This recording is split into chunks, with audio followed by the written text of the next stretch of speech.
Clean start from everyone. Look at Matt Cotter getting super taily off the front line. Look at Moore around the outside. He's trying the trailer park girl M&M style. Can't get the job done. But what a start there from everyone. Does look to the inside. It's very late and aggressive there from Fitness. And there's contact. 3 wide here, coming into T1. Oh, this is going to be a disaster. And he got a send from a mile away from Doc Elliott. Oh, what is going on here? Side by side into the pit lane. Because he's really, really under pressure here. Cracking stuff. Very close there. Maybe a little bit of contact.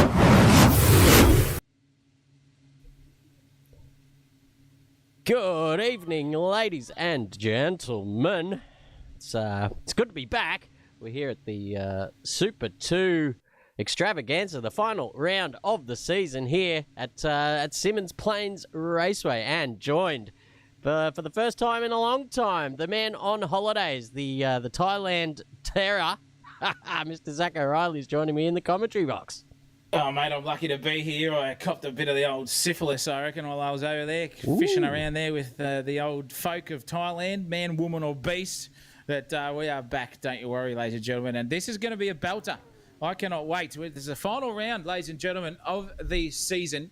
And this is your Tier 2s on track at the moment. That is your grid there. At the moment, look at them all filing through. This is SimSational, to say the least. And we've got the old infamous SimSational van on the track, which could mean we are in a bit of strife here. Just going to load back into the server. We'll find out. We'll load back into the server just quickly, as we've got a little bit of time left in this one. But holy mackerel, it's on for Donkey Kong here. These Tier 2 drivers know how to do it. Is there going to be carnage here in turn 1? Is there going to be carnage at the hairpin? That is something that we are yet to find out. And boy, oh boy, in the fair dinkum department, are we getting excited? And Munro's going to have to get his gallop on here because we've got 10 seconds. The lights are up here for a race start. And we could be on here. This is the final event. Take it away, Munro. Let's go racing, everybody. It's Matt Munro, Jojo Higgins off the front row, and they get an absolutely paired start too. It looks maybe even Jojo has the better advantage there on the outside. A little bit of bumping and shoving into turn 1. But Matt Munro in that Shane Van Gisbergen livery just does the get through. But look at Banachek's been turned around there at turn 1. So he will go from third all the way down to the back. But let's get back to the front there. Matt Munro leads Jojo Higgins over about 3 or 4 car lengths to Fabian Fitness. And then there is daylight to fourth at Steve Warwick. Getting Brandon Schmel up the inside there as well. So that's an opportunistic move there from him into turn 4. That's really nice stuff there from him. Here is Nick Tobbins on debut. Just getting a little bit forceful there with Posy as well. Letting him know, listen, mate, I may be new to the series, but I will not be treated like a newbie here in the little chocolate-covered Toyota Supra as well. So that's great start from Nick Toppins. He's up to 6th position as we watch the field come streaming through. That's Joel Ashiak around the outside, or at least looking to go up the inside now. The switchback on Jimmy Park. He says, thank you very much. Gray Ward's trying to get involved in this as well as Jim Park just dips a couple of wheels off the circuit and they go around 4 lap 2. It's short and sweet, Zach O'Reilly, and there's plenty of action to be had. Oh, yeah, there's heaps going on here. You can see just how far. Oh, no, there goes Jimmy Park around there. That is disaster for the big man, the older statesman. He's turned around. He's got his way back onto the circuit, luckily, but that was Grey Ward and the big man coming together. That is also Craven. He's a debutant tonight. He is off the circuit and finding his way into the hairpin. Now we go, though, and it looks like here at this stage it's Gary Postlethwaite really getting the pressure put on by Joel Ashiak right behind him. He is getting in the suck at the moment down the back straightaway here at Symmons Plains. Look at that pace difference, just downforce central here, and that's what the least of the amount of Joel Ashiak has got on at the moment. Sailed past him. Beautiful overtake. Easy as you like up the inside. He's going to project himself up into P7 now. Looks like Matt Munro and Jojo Higgins are still tied here. It's a 3-way battle. Even Matt Munro's checked up on the brakes. Fabian Fitness is involved in this one too now. So I'll tell you what, Jojo's driving out of her skin at this stage. A bit of a bump draft here possibly from Fabian on Jojo. Yes, there is. This is close as. Let me look down at the front straightaway here. The first of the 2 here at Symmons Plains, and down the inside goes Fabian Fitness. Beautiful stuff there, and that is him up into P2. He's got Matt Munro dead ahead. Yeah, not too far indeed as well, and it looks like Fabian's got a fair bit of pace in that thing in the early stages of this race. So keep an eye out for these 2 guys. If he can get up on the back of Matt Munro, might give him something to think about. But here's a man on the move, Joel Ashiak. I think he did get tangled up in that little opening lap extravaganza when Banachek got turned around the other way. So now he's on the comeback here and looking up the inside of Nick Toppins. Both drivers locking up the brakes there, but Ashiak just getting the better of that little exchange for now, and he goes up into 6th position. Big sideways moment there from Pozzi in the Camaro as well. So these Super 2 drivers are not leaving anything to the imagination here. Here is Justin Foulis as well in the old Snowy River Mustang, just a bit sideways through turn 1, 2, and 3. It's a tough little section, Zach O'Reilly, and it's very hard to get it nailed down. Yeah, it really is. And I'll tell you what, they're doing a great job because it's hard to come out of that turn 3 section full beans flat to the floor, but they're managing to do so here. A Sharp is on a bit of a backwards dance. Banachek's on the prow, though. He is going to be right up there because he had an absolute mare at the start, did Banachek, in that Shell V-Power-esque livery there of himself here, but he's just getting onto the board as we see. Beautiful stuff here from Banachek. Started 10th. And finds himself down in 12th place. He's got a couple of places to get further up the grid nonetheless, but that's okay. He'll be up there, that's for sure. It's on like Donkey Kong, though, in that mid-pack here. We've got Joel Ashak right on the back of Steve Warwick now, too. It's a little bit of a freight train here because he's on the prowl, is Jolie. And at the back there, too, Nick Toppins is not leaving anything to shout for at this stage, driving the wheels off this Cadbury Super as well. Same livery as Dax Daniel, too, so just try not to get confused with that one. But it is Toppins here as he accelerates into 6th gear now, topping it out at about 240 odd kilometres an hour before they start slamming the brakes on here into the tight hairpin. A couple of alternate ways to get around here too, by the way, so we'll keep an eye on that as we go on, Christopher Munro. But Fabian Fitness and Matt Munro have switched positions, and it's Matt Munro in 2nd. Yeah, did not see that on the timing tower, so that one has taken us by surprise. Perhaps Matt just falling off the track there, considering how big the gap is as well. So he just got home. He was at my place only a couple of hours ago. So obviously just getting into the hot seat and working out his rhythm. But plenty of time to go in this race. 30 minutes to be in fact. So plenty of time to make that ground up. But I think Fabian's here tonight to party. He's absolutely flying and sending the smoke signals out there as well, which probably isn't too ideal in these cars, but he's doing his best out there. Now that gap is actually stretching to Matt Munro in front. You can see the gap there on your screens if it will show up on this new. There we go. Look at the new graphics, ladies and gentlemen. 1.8 seconds is the gap there. But let's go back to Joel Ashiak because now he's up on the back of Steve Warwick. Zachariah, look out, suck train coming their way now. Joel is powering his way through this field. He's only 2 tenths behind. Is he going to look up the inside? He is, but not going to be far enough there at this stage. So play on once again for another lap. And you can see just that delta just creeping down further and further. The gap between Funmo and Fitness is extending a bit at the front, but this is Joel Ashak's race at the moment. He is front, square, and centre at this stage too. Beautiful stuff from him. He's just navigating that turn 1 a little bit less able than what Steve Warwick can. So a little bit of something to think about in the brain for Steve. He knows he's got him at T1, but as he got him at the hairpin coming up at T4 here, and maybe at the second last braking zone, we'll find out too. Smoke signals everywhere, bar from Fabian Fitness. Everyone else behind him is doing the same thing too, but that's okay. Symmons Plains is just that quick, short, sharp dash, and we're speaking about what we could see later on. And I'll tell you, with all of these guys now racing along here, they've got to make a pit stop. They've got to, else that's it. Yeah, right. Mandatory pit stop in the rules for this race. So a little bit of strategy to think about for these Super 2 drivers tonight.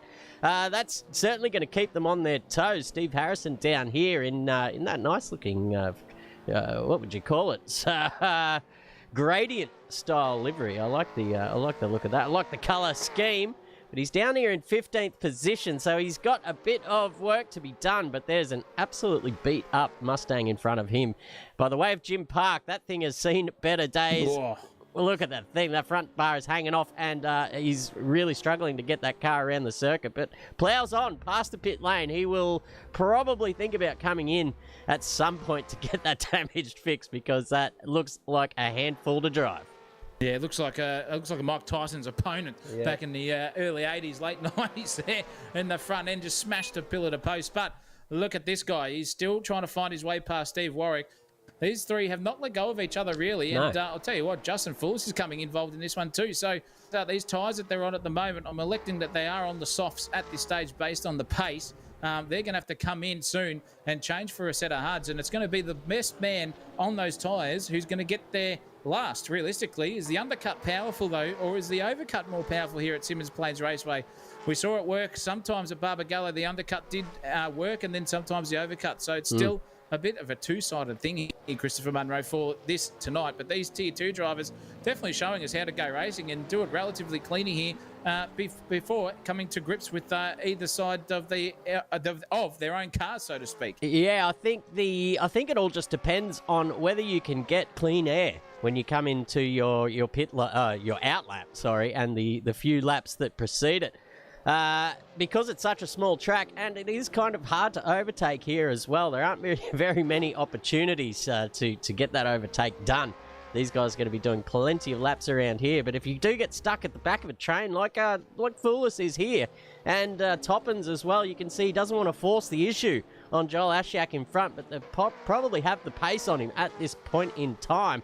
They're just losing out to the cars in front, and so it's almost worth thinking about these guys on the soft tyre to come in, maybe get out of this battle and chuck a set of hards on. Speaking of which, we've had a look at who is on the hard tyre, and it is Matt Munro is the only one in the top 10 currently on the hard tyre. So he did start on the hard, which probably explains a little bit of that tardiness off the start as well. So keep an eye out for him. He's on the alternate strategy to everyone else in the top 10.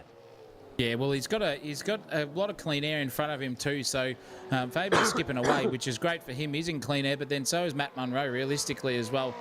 So he can make amends and get into that race rhythm that you really, really pray and hope that you're in that mental state for from the get-go at any race. Doesn't matter between a 15, 30 or 2-hour race. You've got to be right there, and he can use that. So it will be interesting to see what Matt Munro comes out in position-wise compared to Fabian Fitness. Keep an eye on that gap there, ladies and gentlemen, as he negotiates through a back marker there. That Supra also looking pretty second-hand there. The Chazzy Mostert livery not looking too happy, but Jojo's just dropped off a little bit, even though Jojo's on the soft tyre.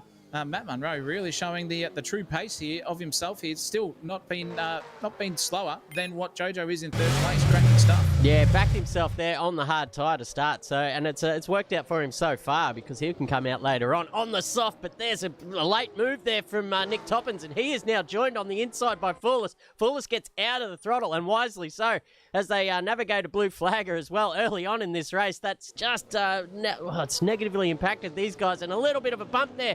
Foulis gives Toppins from the back end. It says, excuse me, Mr. Cabri, I'm coming through, but there's a car there, son. You're going to have to go around him. You cannot go through them. But these three, side by side, nose to tail, should I say, all three of them for the last 3 or 4 laps. It's starting to get a bit spicy as well here with a little bit of contact between these two. Yeah, they're getting a bit spicy. It's getting a little bit heated, and we've still got 24 minutes left in this one, so keep your eye out on that one. That's going to be interesting by the time we get down to proceedings in the dying minutes of this one here. This is the final event, ladies and gentlemen, if you've just tuned in for the inaugural season of AK Racing's V8 Supercars in the Gen 3s, designed in-house, modelled in-house, physics done in-house, and boy, oh boy, have they set the world alight in the Assetto Corsa, that's for sure, in the racing world. We've had people from all states and countries come in and have a crack here. In fact, Jojo Higgins is from the US of A, and driving really, really nicely here as well too, sitting in second place, and we'll keep going from there. But where has Matt Munro gone on that timing tower? Oh, he has dropped down all the way down to here. I don't think he's made a pit stop. No, he has. He's coming to serve his pit stop, which is kind of interesting because there's still 23 minutes to go. He's come out on the soft tyre. Perhaps a mistake there from Matt Munro starting on the hard, and perhaps he wanted to be starting on the soft. Oh, that's awkward too. He's outbraked himself there into turn 4, and Brandon Schmel just coming up on the back of him there in the Mustang, but gives him plenty of room to get back out onto the circuit. Well, I tell you what, I would have just kept going if I was Matt Munro. I don't know if a soft tyre is going to last 20-odd minutes. It's about, you can get 20 laps, okay. I've been told, on the soft tyre, and that's before they start to really die. So it's going to be interesting to see what Matt Munro can produce. Fabian Fitness will see that though and see where he is, and maybe just think to himself, oh geez, should I come in now and put those hard compound tyres on just to negate any sort of advantage now that Matt Munro does in the pace department. So if that is the case, that he just dead set came in for a pit stop purely in sequence, we've still got a race on our hands here for P1. And these guys now not shying it about at all, because Steve Warwick, Joel Ashak, and Nick Toppins are all separated by about 3 or 4 tenths of a second. You can see them just starting to get a little bit closer to each other, but with that 32, 31 sort of second gap on the timing tower there that you can see, that is about what a pit stop will take here. And Here he at comes. the moment, it looks like it's going to be even. Yeah, here comes Fabian into the pit lane as well. So this will be him out in front of Matt Munro on circuit. I think he's just Is that a safety car? left himself out. I cannot hear the comms. I don't think so, but you might know better than me. It looks like everyone's just still trundling along at full pace. Maybe there is a safety car here, because it seems that everyone is now streaming into the pit lane. Matt Munro comes up out on track behind Fabian Fitness. So it's Steve Warwick just pulling up behind the safety car. You are correct. So we have a safety car with 21 minutes to go. Seems everyone now has probably served their pit stop. Steve Warwick has not. Joel Ashiak has not. Toppins, Crowther, I don't know if that's correct. I don't think that I don't think that graphic actually works. So I'm pretty sure everyone's done their pit stop. Certainly Steve Warwick hasn't, because he has inherited the lead off these guys while they were in there getting the tyres changed. So, yep. Yeah. Well, yeah. we're trying a new, obviously you can see the updated and new timing tower style board here, ladies and gentlemen, and it's not coming in with the old safety car alert yellow flag racing on our screen, so it's made us look like fools. And just as I had the race control in my second ear muff muted, the safety car got called. So my bad. And thank you, CMRT, for just forgetting to incorporate that one into the old safety car thing. But that's all right. It's looking like Steve Warwick now. He's probably should be pitting now. He's got that thing. There it is. Finally, we got it up there somehow. It's popped up there. But if Steve is going to pit, he's going to pit now, and he does. Beautiful stuff there. This is the cheapest pit stop of the evening for him. And with that safety car going around at 80k an hour, this will make the pit stop loss only about 9 or 10 seconds, I would say, versus full race pace. So very, very smart choice here from Steve. And he'll come through, ploughing through the grid now. He was starting on the soft, so he's going to be on the hards by the end of this stanza. And I reckon the safety car is going to come in within the next lap or so, Christopher. Yeah, I'd say after this one now, we'll probably see the lights come off, and there will be no more weaving in and out. But the standings as they are on the left-hand side, Fitness leads. Munro's second, Joel Ashiak third. He's made his way up a number of positions here. Started 26th, apparently. He's gone up 23 positions, so I don't even think there's 20 racing in the server. But the way the qualifying works during the week, you do get allocated your pit box judged on where you stand in the week, or the 2 week long qualifying. So he did start 23rd, but there was a few empty pit boxes in front of him by some of these slack-ass Super 2 drivers that put in a qualifying time and then don't even show up to the bloody race. It's an absolute disgrace, Super 2. Pull your socks up and get out there and have a race. It's the last time you can do it this season, so you may as well get involved. And Symmons Plains, as much as it cops a little bit of a shit in the sim racing world, I reckon it's an absolutely cracking circuit for racing, and certainly in these Gen 3 beasts. Yeah, a rip snorter of a circuit. The safety car is in, ladies and gentlemen. It's coming in. So the period is ending. Fabian Fitness has control of this race, so that is going to be incredible. Look at Matt Munro right behind him. Is Fabian going to go early? Is he going to go late? Now he goes. Beautiful restart there from Fabian. Caught Matt Munro napping, and he's going to take the lead here into turn one. Single file stuff here from everyone, so you wouldn't see much of a battling position as they all stream past now on your screen. And it looks like we're gone green, and it's still on like Donkey Kong here. I think Matt Munro just had a little bit of a good exit there out of turn one, but he's not close enough here for Fabian. Fabian's on the defence now, come down, and he's gone around the outside, sending it a stretch post, and that is it for him as he pulled it up. He has. Fabian squeezed him to the outside, but there's racing room left for the both of them. Gentlemanly like racing there, fair and hard and fast, and that is what you get for the biggest balls on the circuit. Matt Munro sends it straight in there, and that was the only thing I reckon keeping that car from sliding into the pit wall was the size of the old cojones there on Matt Munro's Red Bull Racing V8 Supercar. Yeah, absolutely. Probably the steam coming out of his nose as he saw the wall approaching that fast. There was just enough to keep that Camaro out of it. That is absolutely a bee's dick between him and disaster there, but it's paid off for him this time, and he hits the lead with 17 minutes to go, and no more mandatory pit stops either for him or fitness, so it's just a race to the end now. Joel Ashiak up to third position in relatively clean air, most of these guys as well. Foulis is there behind them as well, with Nick Toppins doing a fantastic job out there on debut tonight in the lonely Nissan Supra, the Toyota Supra, ladies and gentlemen out there. It's delicious. I haven't had dinner yet, and the dairy milk is looking better and better. Here's Gray Ward back there as well. Made his way up to 7th position, started 22nd on the grid, so he's up 15 spots. And looking pretty tidy in that Mustang. It looks straight as, so no trips into the wall for him either. Brandon Schmell not too far behind him either, Zach O'Reilly. Yeah, the gap is just starting to negotiate a little bit of a tussle between the two of them, up and down and sideways at the moment for them. So bracing on, Banachek having a perler tonight. He is all over the back of Joel Ashak now too. His Bananarama spun at turn 1, facing right here the wrong way on lap 1, and now finds himself in 4th with 16 minutes to go in this one. He has been an absolute rip snort of a recovery here from Banachek. Cracking stuff from him, and he's in the suck here of Joel. Doesn't look for it, but tries to feign Joel into an unforced error under brakes. Doesn't fall for it at the moment, did Joel, but Bananarama just skinning the skin. Oh, peeling the skin, if I can say that, off his own top there, and just taking an inside run onto the rally-style circuit on the inside. Gets away with it, luckily. Now, that has hurt him because Joel's got away, and now Justin is going to come onto the back end of him and start to sniff a little bit of Mustang in his rear vision mirror as well. Will Banachek, he'll be looking forward and back. Joel's made an error into that corner. He ran really wide now. Bananarama having another sniff. He's really close here. If he gets turn 1 nailed,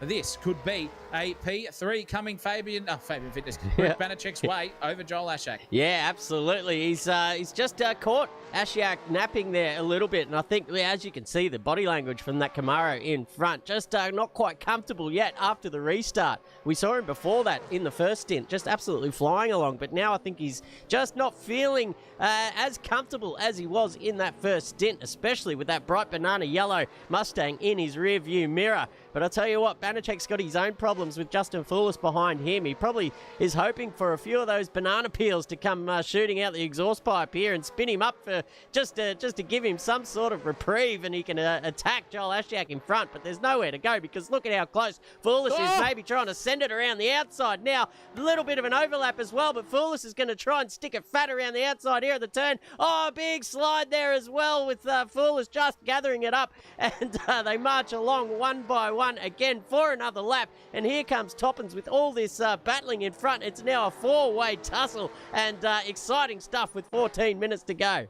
Cracking racing from all of these three. Now becoming 4 as well too, because you've got a Camaro, 2 Mustangs and a Supra involved in this one, I think, unless that's that is a lap marker behind him, so ignore that one. Now it's smoke signals from Joel. You can see Rico just right behind him, and so is Justin Foulis there too. This is a cracking one from Toppins too, in fact. So he is trying to get involved in this. Banachek's got a beautiful run here though. He is around the outside, however, he's got to get an overlap here down this straightaway. He has got enough overlap there to be on the inside position here, but he's been pushed wide there. That was nearly disaster. There's no grip out there too. Bananarama's just going to have to check up and go for it once more. Here comes another around the outside attempt from Foulis. Can he get it right this time? 2 by 2 into the final corner. Oversteer from no one. It is still all balls to the wall, but Banachek has got the job done here. Once again, the overlap there. He's going to sail into T1, surviving P4 onslaught here from Justin Foulis and Nick Toppins too. Joel is just racing his own race, but nonetheless, it is going to be on like Donkey Kong, because now Foulis has got a perfect run. He's going to be right up in the suck range here. I'll tell you what, the Tasmanian ladies with their 6 fingers on each hand are going to be absolutely looking for tips. Oh, and in the back he goes.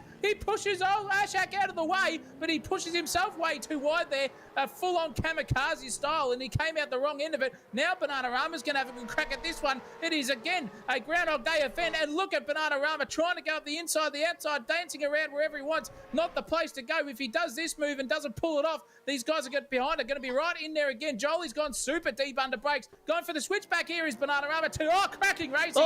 Kentucky Fried versus Shell Oil. I'll tell you what, in the deep fat fryer, these guys guys are a perfect mix. Cracking racing. Here comes Fullers too, Munro. Yeah, absolutely. I'm just hungry all over the shop. But I'll tell you what, perfect manoeuvre there. And Fullers just giving Bananarama a little bit of a help down there in turn 4 as well when he poleaxed Joel Ashak. But somehow they've all just managed to keep the order as they are. And now it's Fullers' turn to just swerve in and out, looking up the inside now. Manages to go to the outside and somehow doesn't make contact. No, there's contact now. Bananarama is in Ashak. And now Fullers is going to take advantage of that. He goes sailing around the outside and he's moving quite slowly as well, which means Toppins might just have an opportunity. But I think he might have just got out of the throttle there as well. Didn't want any of that noise on the back end of this straight. But now it's Fullers' turn to maybe try and get past Ashak. I tell you what, who has done an absolutely fantastic job so far, keeping these 4 angry drivers behind him. Oh, no, there's contact. There goes Fullers. He's around.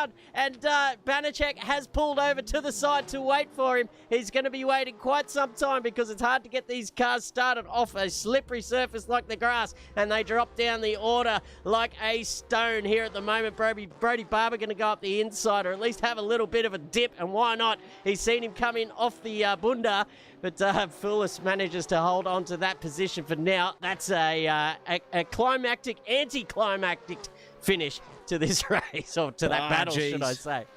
Yeah, absolutely. But you know what? It was up the inside for Bananarama. I don't know whether it was just accidental contact from Fullers not knowing he was there at the last second, because he came from nowhere and pulled it up, but all that taking is just a little tap, and that is all she wrote for the rest of them. And Bananarama and Fullers have dropped down the list, and it is Joel Ashak absolutely gifted a 3rd place here. If Nick Toppins can't get onto the back of him, that'll be the easiest podium he's had for his season, I'll tell you what, for Jolie. But is the gap there, ladies and gentlemen? That is P3 to P4 on your screen right now.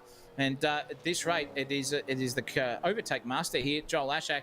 Nick Toppins has got 1.4 seconds to find, but now he's got 1.6, so it's going to be topsy-turvy there from the rest of them as they go through the field. Interesting stuff. I'm excited to see what happens here, because I'm telling you what, these tyre differences are going to start coming into play here between Matt Munro and Fabian Fitness, I would say, as well. So don't count out that race gap there of 4.3 seconds with 10 and a bit minutes to go. That'll probably equate to about 13 laps left in this one. And at this stage, it looks like Matt Munro has genuinely got the pace there, Christopher Munro over Fabian. Wow. Yeah, you can see that over the last 4 laps. He's 6 tenths, 5 tenths, 2 tenths, 2 tenths again as he just crosses the line, and was up again on that last lap. Not by much, but still up. So no inroads there from Fabian Fitness yet. Still 10 minutes to go, which is roughly about 10 laps, maybe 11 depending on where they are, when that timer runs down to 0. So maybe some fireworks to come yet, but at the moment, Matt Munro just controlling the race out in front, and that's all he needs to do. Well, all he needs to do is just keep his nose clean, but that is a complete polar opposite of what's going on here, because Schmerley is well and truly under threat here from Justin Fullers, trying to get his way back through the field. Inside the top 5 now is what he's aiming for, but he's going around the outside long style here at the moment. Oh, geez, this is interesting. Oh no, haircut's touched. Poor old Schmerley. Schmerley nearly went around, but Bananarama's just got a free position out of that too, so he'll be happy. But now we can get on the back here of Schmerley too for the drag race down the back straight. Into the suck battle he goes. He's going to go around the outside, Trailer Park Girl style here, into the second last turn at Symmons Plains. Who's going to be braver under brakes into this turn? I'm not too sure. It looks like Schmerley's got that one covered off. Mustang versus Mustang, having a good old crack here. The switchback is on though. Banana's just literally on the rear bumper. They're trading decals at the moment.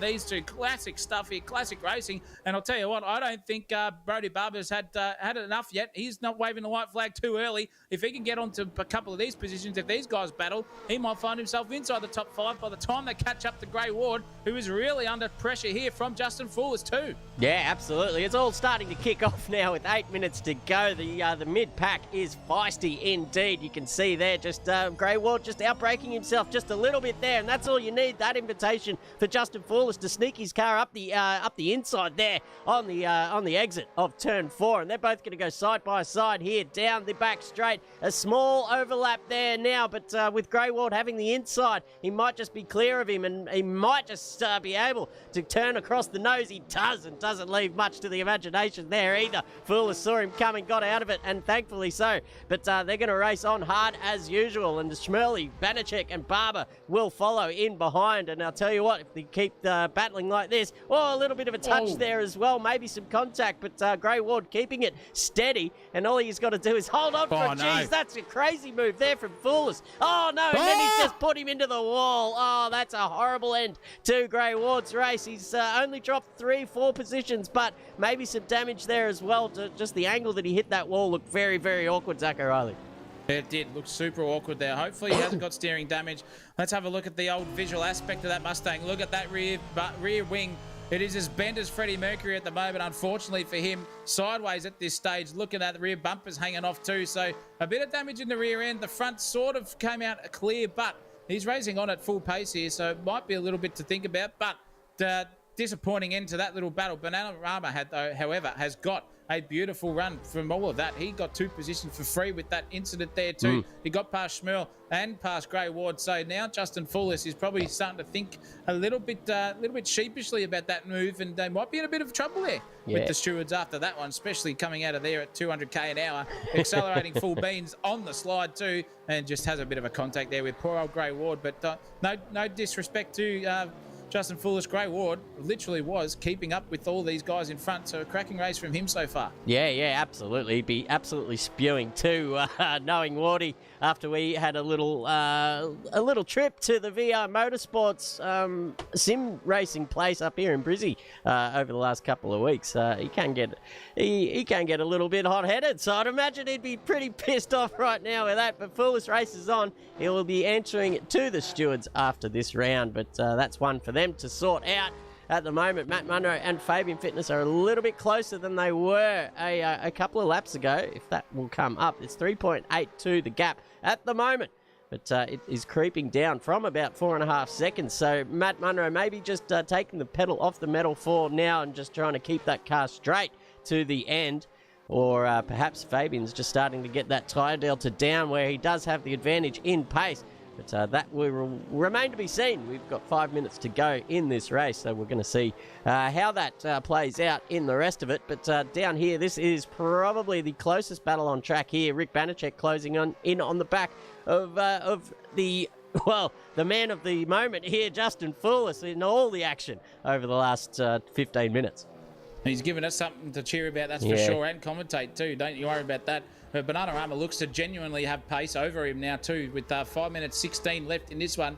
It's plenty of time there for Bananarama to skin himself back and start throwing those skins out the window, maybe in front of the car as well, just to give a bit of a slip angle for Justin Foolish that he wasn't experiencing there Mario Kart style. But 54-2 versus a 54 dead in their best lap department. You would say that at the early stanza, it looked like Foolish had the pace, but Bananarama now really showing him how to be a consistent, clean race pace racer, because he's decreasing that gap lap after lap, and we can hope to see him inside the top 5 as well. Just noticed on the pit stop battle there too, Christopher Munro, that poor old Joel Ashak hasn't had one yet.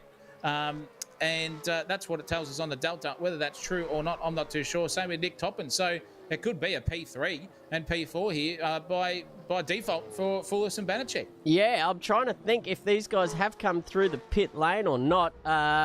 You can't fully trust some of these apps in Assetto Corsa to be telling you the truth, especially when it comes to pit stops. So we'll see towards the end of the race if any of them actually have made their pit stops, because I assume they will be disqualified from the event. So that we'll see if it's working. This was the first time we've used this system here tonight. It was only released this morning as well, so not a lot of time to troubleshoot. So it is what it is, and hopefully it shows the correct standings and the correct intervals and all that stuff. All that's been fine, but hopefully if we can get some pit stop coverage, wouldn't that just be fantastic?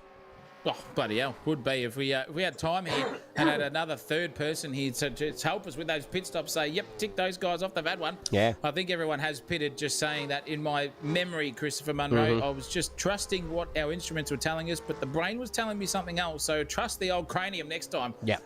And I think we're all good to see the rest of this race go onwards and upwards, but still a very, very differential pace advantage here. Oh, geez, that's a lap marker getting out of the way just in time there for Justin Foolish not to get hampered there. Same with Banachek too. So great blue flag commitment there by the debutant. I think that is Craven, doing his very, very finest work there on the blue flags. Good on him. But now Bananarama is getting closer. It was 8 or 9 tenths. Now it's only 7 or 6 tenths now. So a couple of tenths eaten out each time. It's by the math, he should be on his rear bumper by the last lap coming around here. Steve Warwick and Lee Crowther, I think, have maybe come together there. And Lee Crowther's bumper is sideways.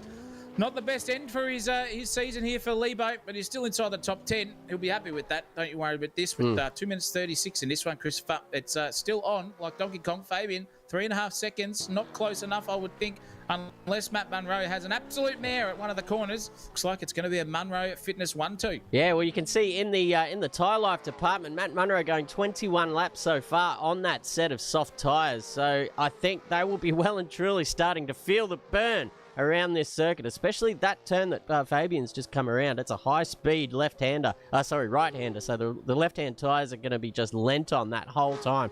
So they get a little bit spongy, especially through this first little sector here where you're just kind of hanging on to the car and just trying to point it in the correct direction to where you want to go, while trying to pull the brakes in and get it turned in for that left-hand turn into turn 2. So it's a tough little circuit, and after you've pretty much worn the tyres out, it's going to be even tougher. But I tell you what, I think he's pretty much home full hosed here. That gap is coming in, but as we said, only a minute to go, so possibly 2 more laps at the most here for Matt Munro to bag another win here in Super 2. He claimed it last time around as well at Barbagallo, and he's looking to go again here at Symmons Plains.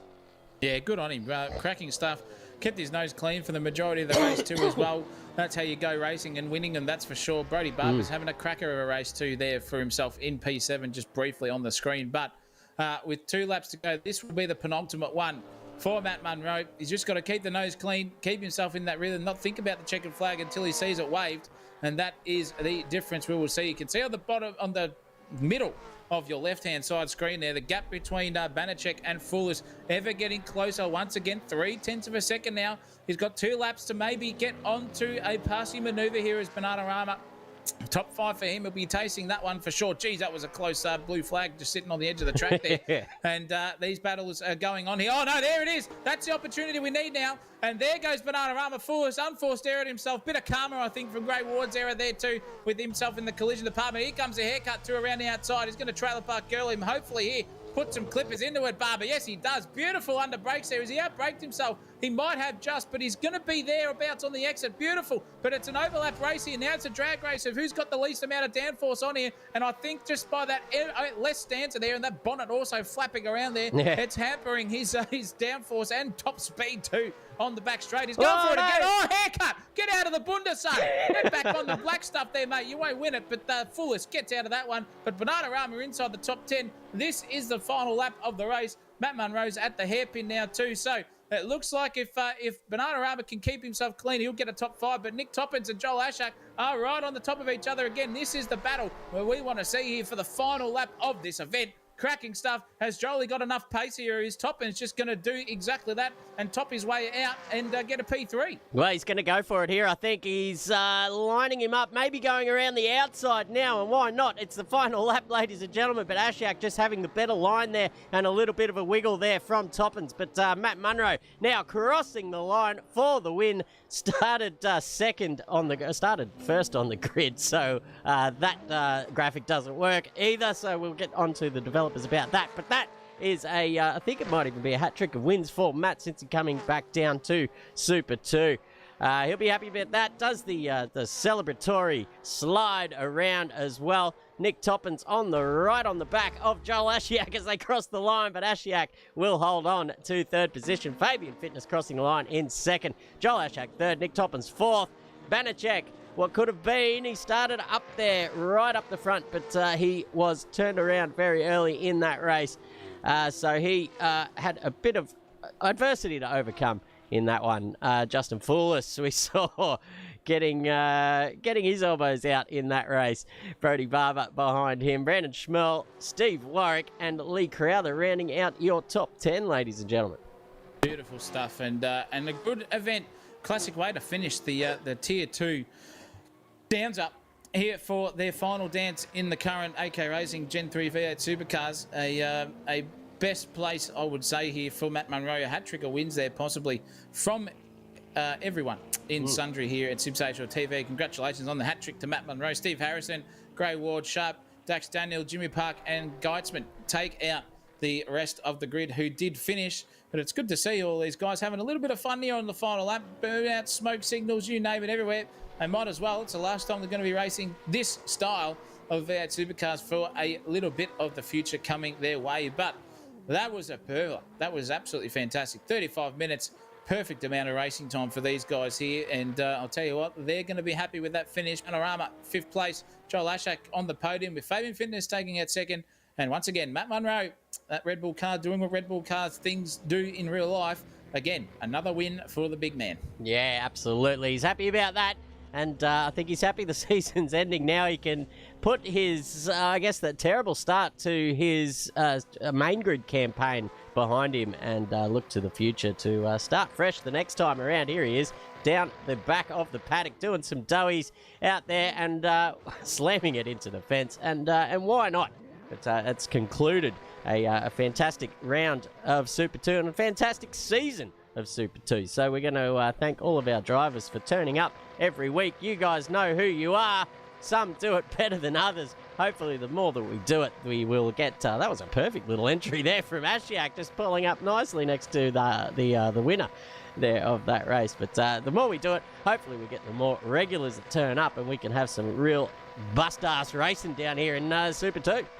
Yeah, definitely. It's going to be great. The next season will be an absolute belter. So all you guys out there, viewers, racers, friends and family, tell you everyone to get themselves into AK Racing and get involved in the Gen 3 Supercars Championship. It is an absolute rip snorter, all designed in-house by us as well here at AK Racing. So keep your eyes out for that as well. SimSational TV will be broadcasting every season that this one is on too. So where else do you want to be on Sunday nights every second week since the calendar starts? It's right here at SimSational TV. But for us here in the commentary box, we're going to take a quick break because you know what's up next. The main grid, the absolute top tier of races here in the southern hemisphere of Australia that we live in, this big country.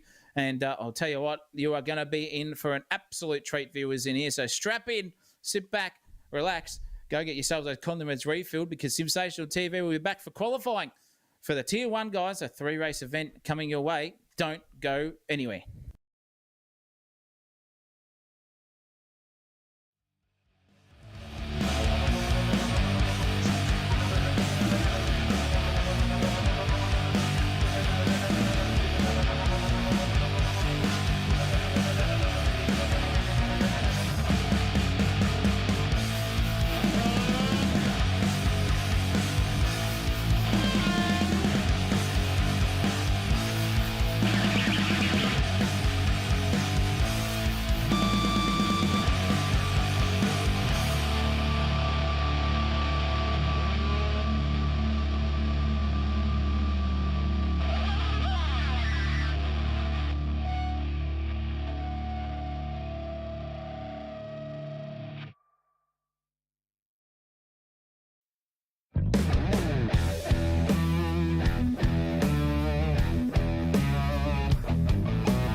Welcome to Tasmania, the island state with our fierce motorsport soul.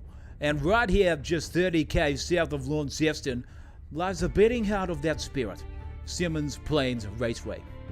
Built in 1960, when Mrs. Rabs got razzled by yours truly, it laid the foundation of a circuit that has been listed in cult motorsport history as the significant motorsport paradise for Tasmania for many years to come.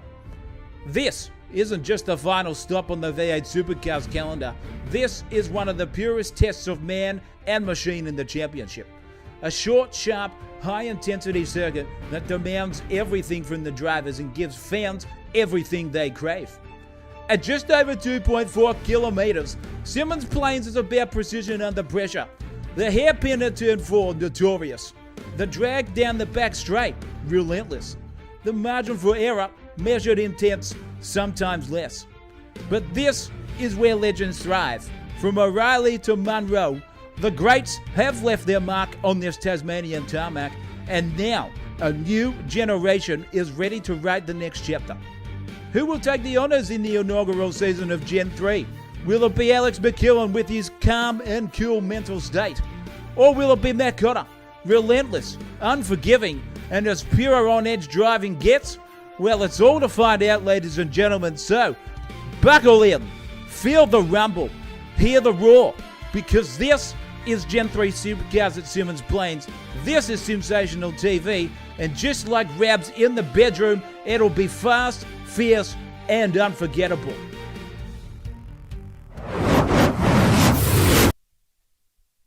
Whoa, I tell you what, ladies and gentlemen, if that doesn't get the goosebumps standing up on the back of your neck, nothing will.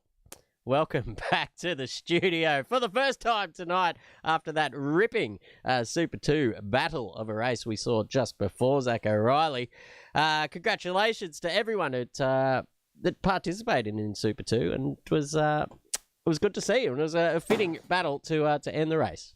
It was a fantastic battle to end the race, and with these guys all racing for sheep stations for the whole season, promotions, demotions, you name it, going up and down into tier 1s and tier 2s, drivers sharing it. It's been a rip snorter, Christopher, and I hope you viewers out there have enjoyed every single moment of those tier 2 races for the whole season that we have broadcast here. But I'll tell you what, this is where the final dance starts to get real serious here, because the tier 1 boys are ready to rock and roll here for this one. It's going to be a cracker, Christopher. I'm excited, mate. Oh, they certainly are. I am excited. Everyone at home should be as well. Let's just have a little peek at the standings and how close it is between these top two guys, Matt Cotter and Alex McEwen. They've been on it all season, just trading each week who takes the crown for the most points taken in, and it's dead set. It's ping pong. It's back and forth between both of them. So it will all come down to tonight and who gets the advantage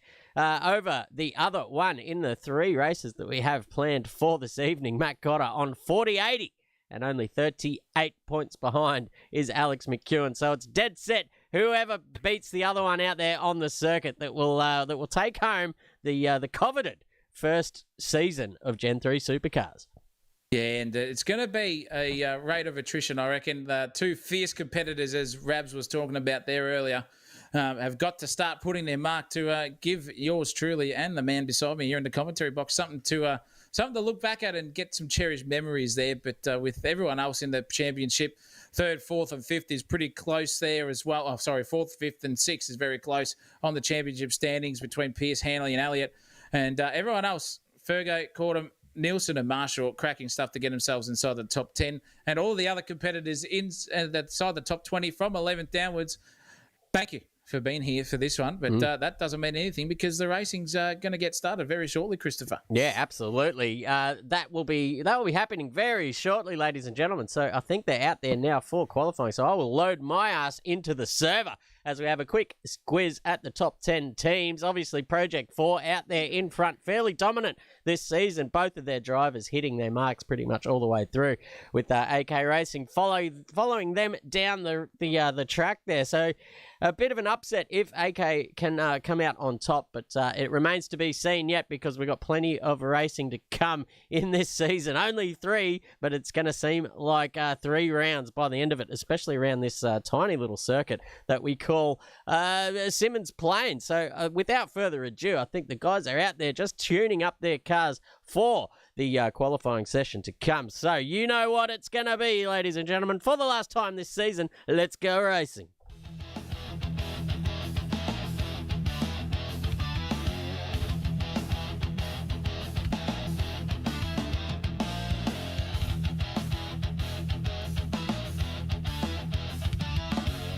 That's Symmons Plains Raceway. No, I can't do Rabs. That's absolutely outrageous. Symmons Plains down there in Tasmania. It's 7 turns, but only really 3 braking zones to deal with, which really makes it a very short and fast track indeed. 2.4 Ks in length. 8 minutes will be the qualifying session, and there's about a minute to go, and the guys are all lined up in the pit lane now. First race will be a 20-lap super sprint, no mandatory pit stop. Choose whatever tyres you think is appropriate. Race 2 will be a 12-lap sprint with, I think, a reverse grid, if I'm sure. I'm not too sure, but we'll check that out in the break. Race 3 will be a 55-lap mandatory pit, mandatory compound change as well, and that will be the starting positions from race 2.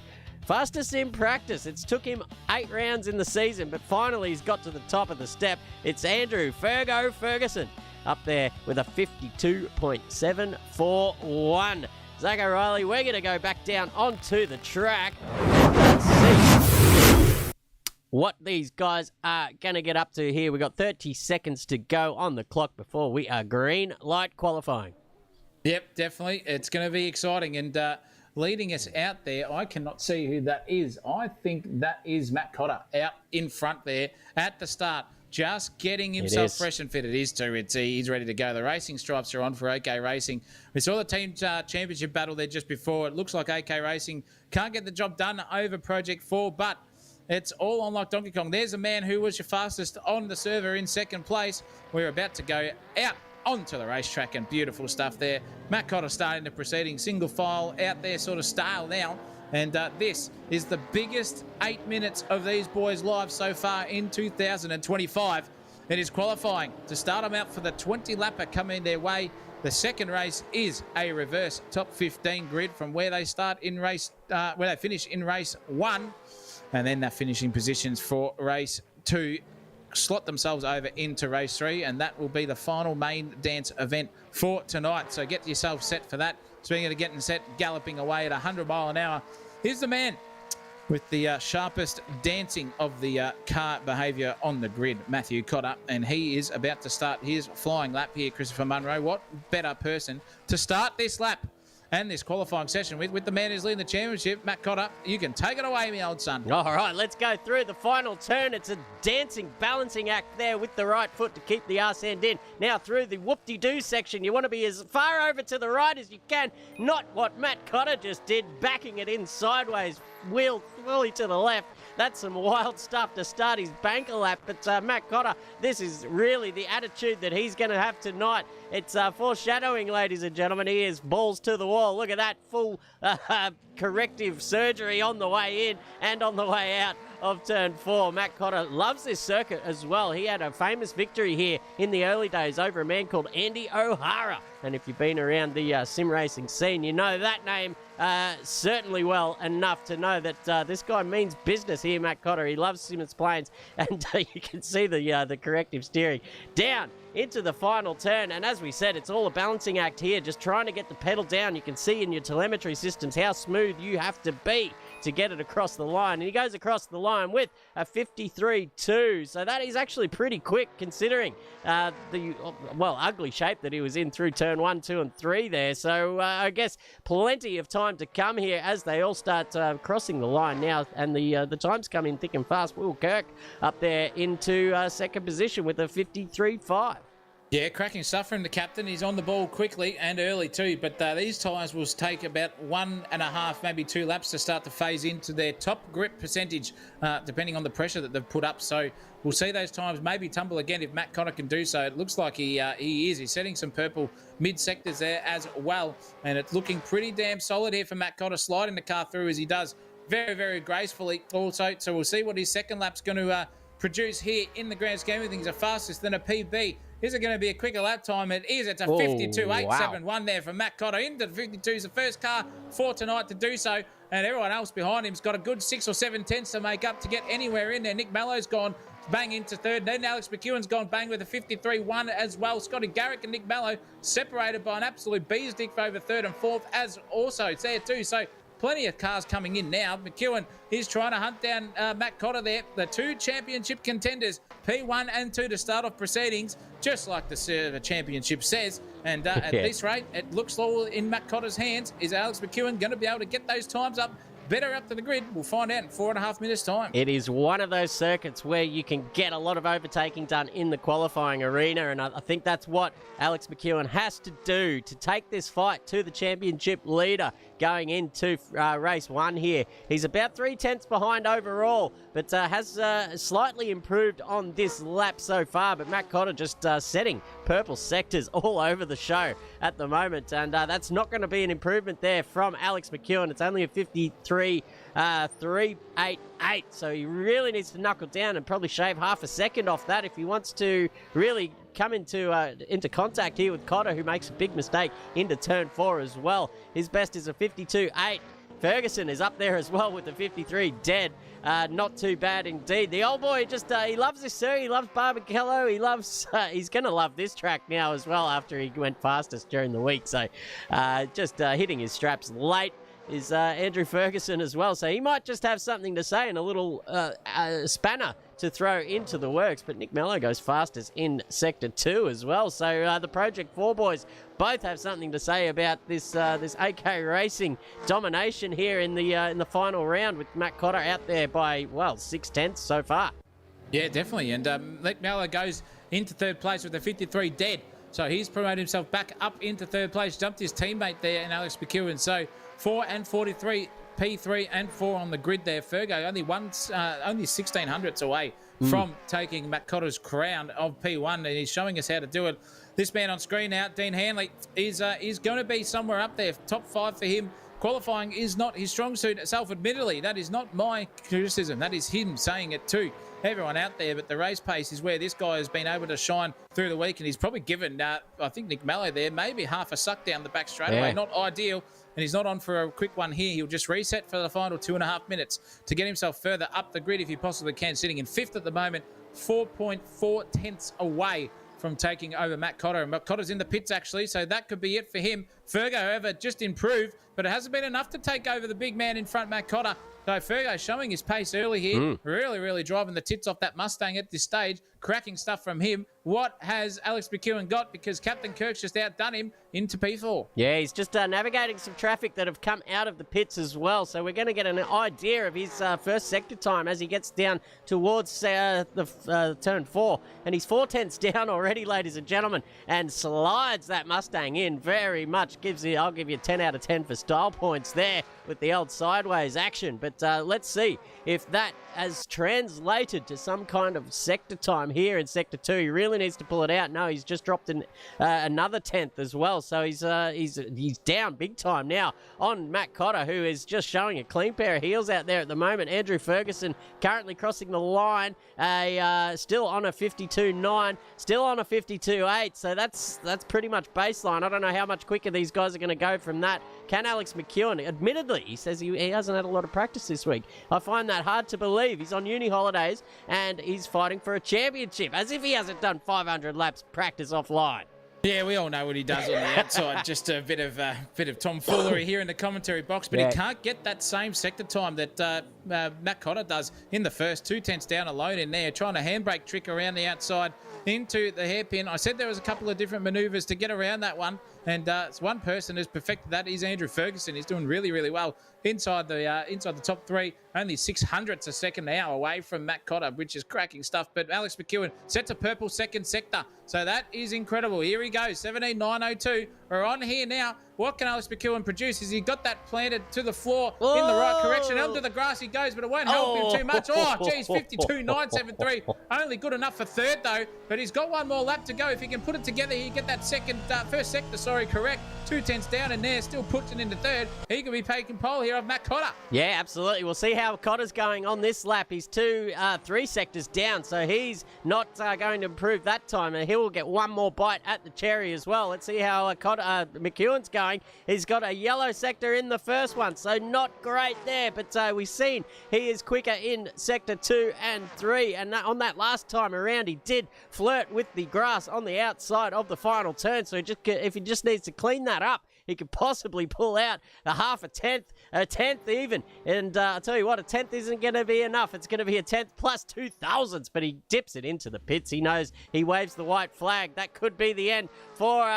Well, it could be the end for Matt Cotter. He's straight into pole position. He doesn't have to push now. And there's a Supra that just appeared out of nowhere. And I don't know if Matt Cotter was on a lap then or not, but he's certainly not on one after that. Andrew Ferguson's pulled it up as well, so there won't be anyone taking that pole time off him unless Nick Mello has something to say about it. But it doesn't look like he's coming up with purple sectors either now into the final turn. A little bit of smoke, and you'll probably see him just pull it into the pit lane as well. He does. So that is pole position there for Matt Cotter. Takes first blood here in the final round at Symmons Plains. Yeah, he does. Beautiful stuff. Performance on point there. Got that time in very early in the session as well.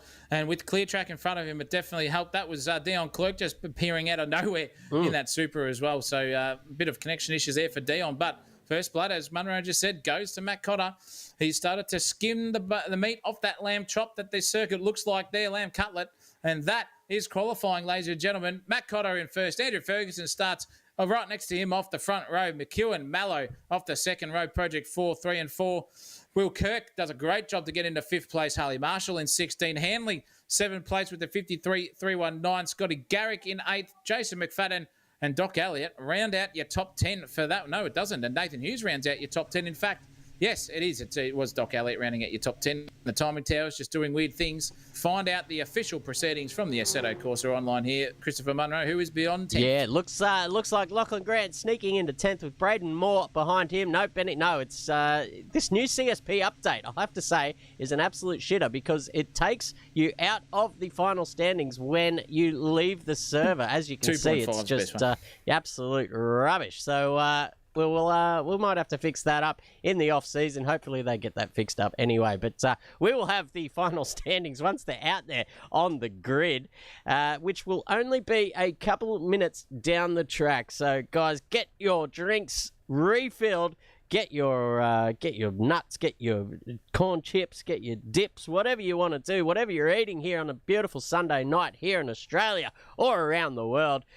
You are tuned into SimSational TV. You are listening to the dulcet tones of me, Chris Munro, Zach O'Reilly in the commentary box as well.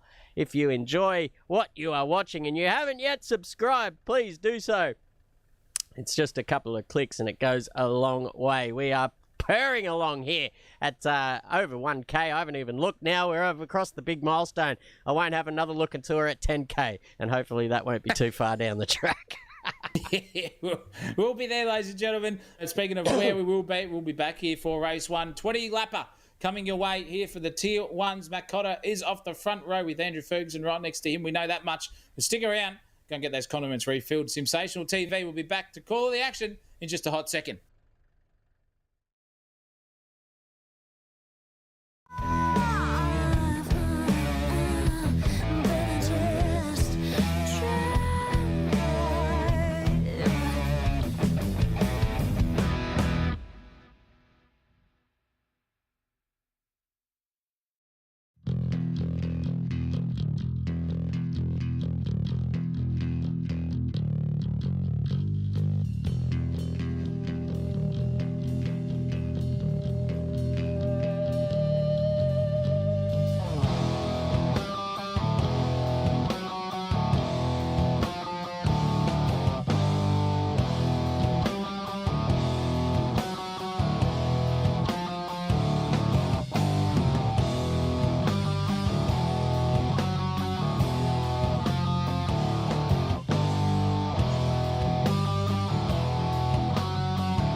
Blast off on a new fairy tide. Sails trim and tight, crew steely-eyed. Resolute, I'll make this ocean mine.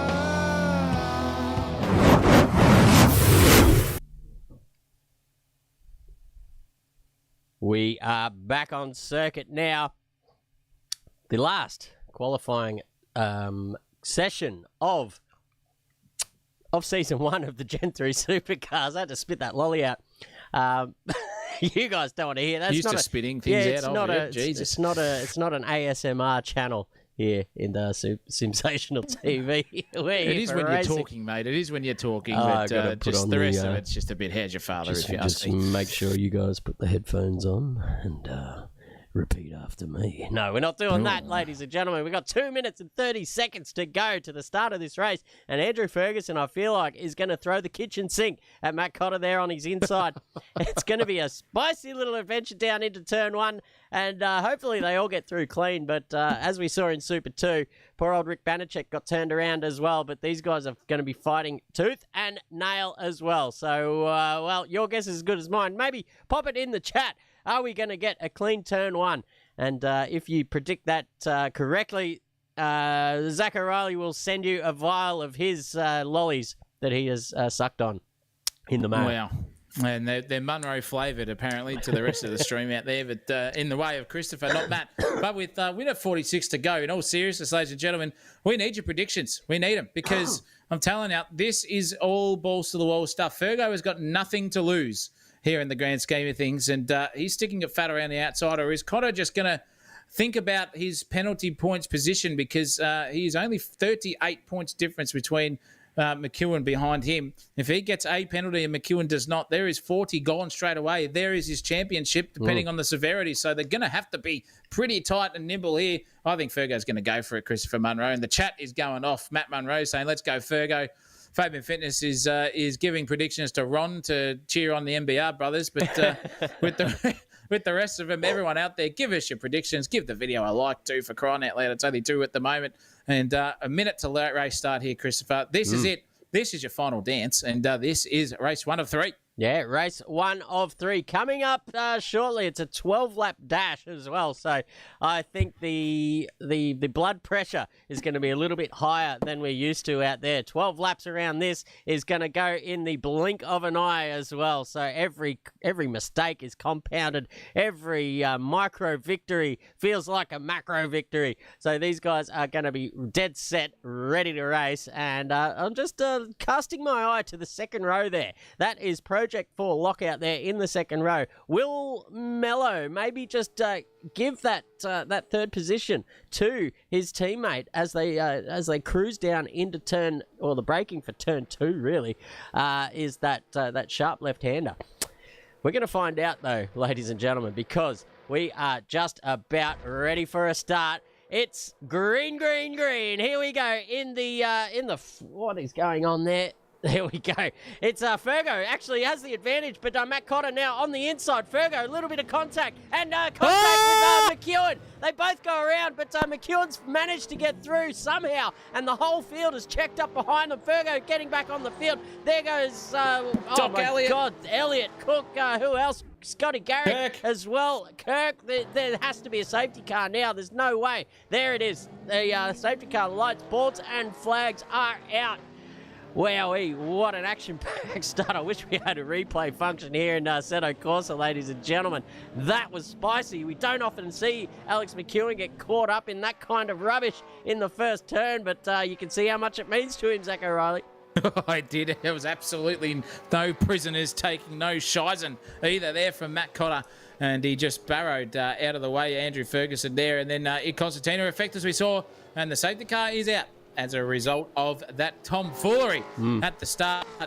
Word on the wire is that Jack Ferguson overtook 5 or 6 cars on the bunda. So we'll see where he comes out in the grand scheme of things once the race directors come to fruit of what is going on. So a little bit of a lull in proceedings here to start race 1, but they're all in the soft compound tyre also, ladies and gentlemen, too. So even Stevens in the compound department. And this is just going to help everyone with that final sort of last 2 laps that you might get out of those soft compound tyres, being at 20 laps full race pace, has now been nulled and voided straight away. And speaking of null and void, is Nick Mello going to let Alex McEwen go right by him on the safety car restart? That is team play involved here. Championship contenders right there. But the man who is in leading the championship is still leading the race and has done so very well here. And it's going to be interesting to see what we can do. Dean Hanley's got up into 4th place. Fergo dropped from 2nd to 5th. Grant, McFadden, Hughes, Cook and Moore have all been promoted up a couple after that opening stanza. Yeah, absolute chaos there into turn 2. And we kind of predicted it there as well with these super sprint races. Everyone is maybe just a little bit with the high blood pressure, as I said earlier, and willing to make a move that maybe would not be considered in a longer format of race. But obviously the final round, every point counts and every position counts, every mistake counts. As they go around one more time, I think the safety car will dip off here. No, they're going to go around one more time. Daft Punk said it first and said it best, but we're going to repeat it here as well. I think it's Turk Symmons driving the AK Racing safety Raptor out there, doing a pretty good job of it as well. He's kept it on the track so far, which is surprising. Well, yeah, it is surprising actually, because with a lot of these drivers at the moment just circulating around, it's going to be interesting to see what these guys do on a safety car restart as well, Christopher, because you can be right up there on someone's clacker too, speaking of which, and maybe miss the jump. And I think Nick Mello right now has either got 2 choices to make. He's got to either be right on there and gamble and take his credits to the bank and be right up the arse of Matt Cotter to maybe try and battle for P1, which in fact will give Alex McEwen the best shot to maybe overtake Matt Cotter. So there's 2 things that you've got to think about here for Project 4, but then you've got to be under threat from the cars behind too, and angry Andrew Ferguson in 5th place is going to be interesting, but the safety car is in this lap. And something's happened here. Oh no, you fucking... CM has just turned itself off, but that's okay. We're going to be back in the server before they go racing, hopefully, ladies and gentlemen. What is going on tonight? We've had, I think the stream has dipped out as well. Has it? No, it looks like it's still on. Oh, goodness me. Interesting, to say the least. It's still on. It's still on? All right, we're good to go. Let's go racing. We're racing. We are racing, ladies and gentlemen. Matt Cotter is in front with Nick Mello just behind him. Alex McEwen just sitting there, and those 3 have absolutely gapped the rest of them. That is Dean Hanley. A little bit of a gap there, but we're going to ride on with Alex McEwen and see if there's any kind of team orders at play here.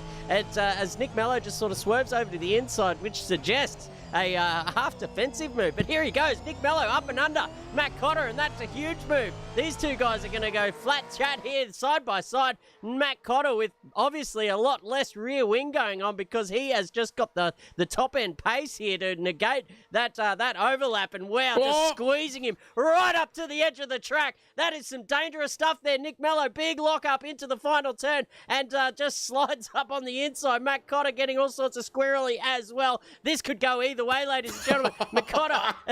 Cotter and Mello, both side by side, has to yield now because there's just enough room for one car through there. But that was an exciting little passage there, ladies and gentlemen, going straight off the restart. Wowee. Now Mello has just got to say, I'll give that one a miss. If he can't get in within the next lap or so, he's just got to give up the ghost and let Alex McEwen go. All crossed up there was Nick Mello. That was nearly disaster into the back of Cotter. Got away with it just at the nick of time. Holy mackerel. That could have been disaster. McEwen saw that coming through and shut himself. So that is the worst possible position right now for Alex McEwen. He can see that championship just slipping away at any stage right now. Cotter is singing to the high heavens. But if Mello can get past Matt Cotter, it just gives McEwen half a chance here. Has he got the pace, Nick Mello? He's under the weather, ladies and gentlemen, too, in the real life department. He's as sick as 4 dogs with the old hemorrhoids. And at the moment, well and truly racing really, really hard here to try and get the back of Matt Cotter to give Alex McEwen some sort of fighting chance here to get himself back up into P1. This is the focus of the night, but I'll tell you what, it's all happening in that mid-pack. Andrew Ferguson and Dean Hanley are now in a battle of their own. Dino on the right-hand side of the track now, the left-hand side too, defending from Fergo. Fergo's gone the long way around, but he thinks twice. He gets a little bit further on the brakes, trying to do the trailer park girl move around the outside. Can't get it done from there.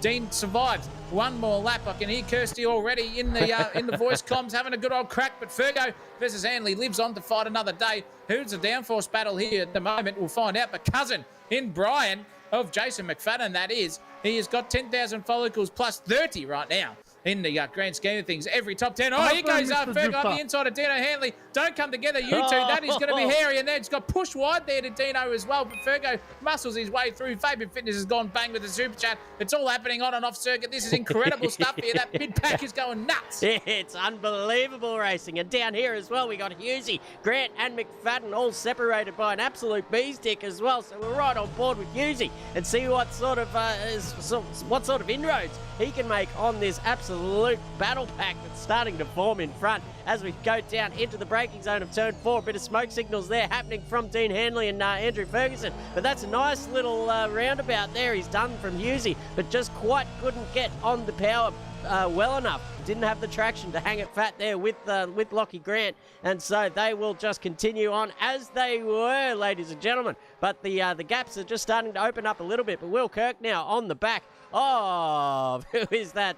One of the AC karting entries there of, who would it be? It's Will Kirk. No, it's not. This timing tower sucks. We're going to have to get that bloody sorted out. But Will Kirk is in right battle here as well. He's got the Club Cadet car in front of him with the AC karting entry of, I think that is Scott Garrick behind him in the Toyota Supra. But these guys are battling for a little bit of contact there from Willie Kirk. He was quick during the opening stanza of this race, and he obviously got caught up in that opening lap shenanigans. So he's down here on the comeback trail currently.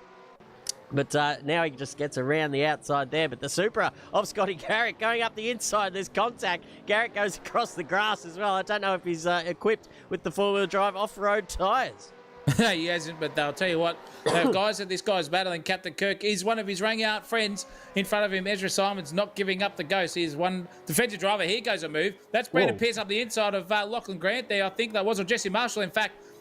And it looks like Marshall's got the switch back on and got him again. So MBR just fighting tooth and nail here. MBR versus Monster Energy Racing. 2x2, they go into turn 1. Is Marshall, there he is, but he's got sideways on there. Brandon Pierce trying to stick it back around the inside. There goes Marshall, but now here comes Harley. So it's a Marshall sandwich here for Brandon Pierce. The Magician's going to pull some tricks out of his hat, surely here, because he knows at this stage he's going to get punterinoed if he's not too careful. That's for sure, because a sandwich of Marshalls is not where you want to be. Ron will be absolutely singing to the high heavens in the chat here. 2x2 around the hairpin. Oh, no, that is a Fergus of Andrew. That is him on the outside wall. Stopped. Dead set. That is it. That is a safety car. Boards and flags, ladies and gentlemen. Here we go. Race neutralised once again. Matt Cotter's lead has been negated to absolutely nothing. And Fergo, what happened to that man between himself and possibly Dino Hanley? They were fighting over P4 and 5. Possibly an engine blow up here as well, because he is just sitting there absolutely stationary. I do not hear an engine either.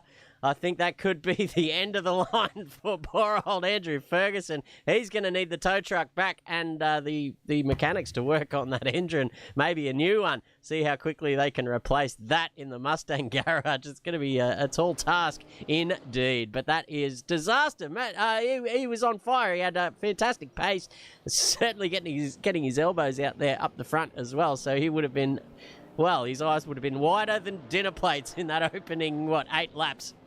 Yeah, absolutely. But Mallow is the biggest loser out of this too. Did he have something to do with it? Because he's down in 15th now. And he was sitting in 3rd place. Did Fergo get up involved in him? We will never know.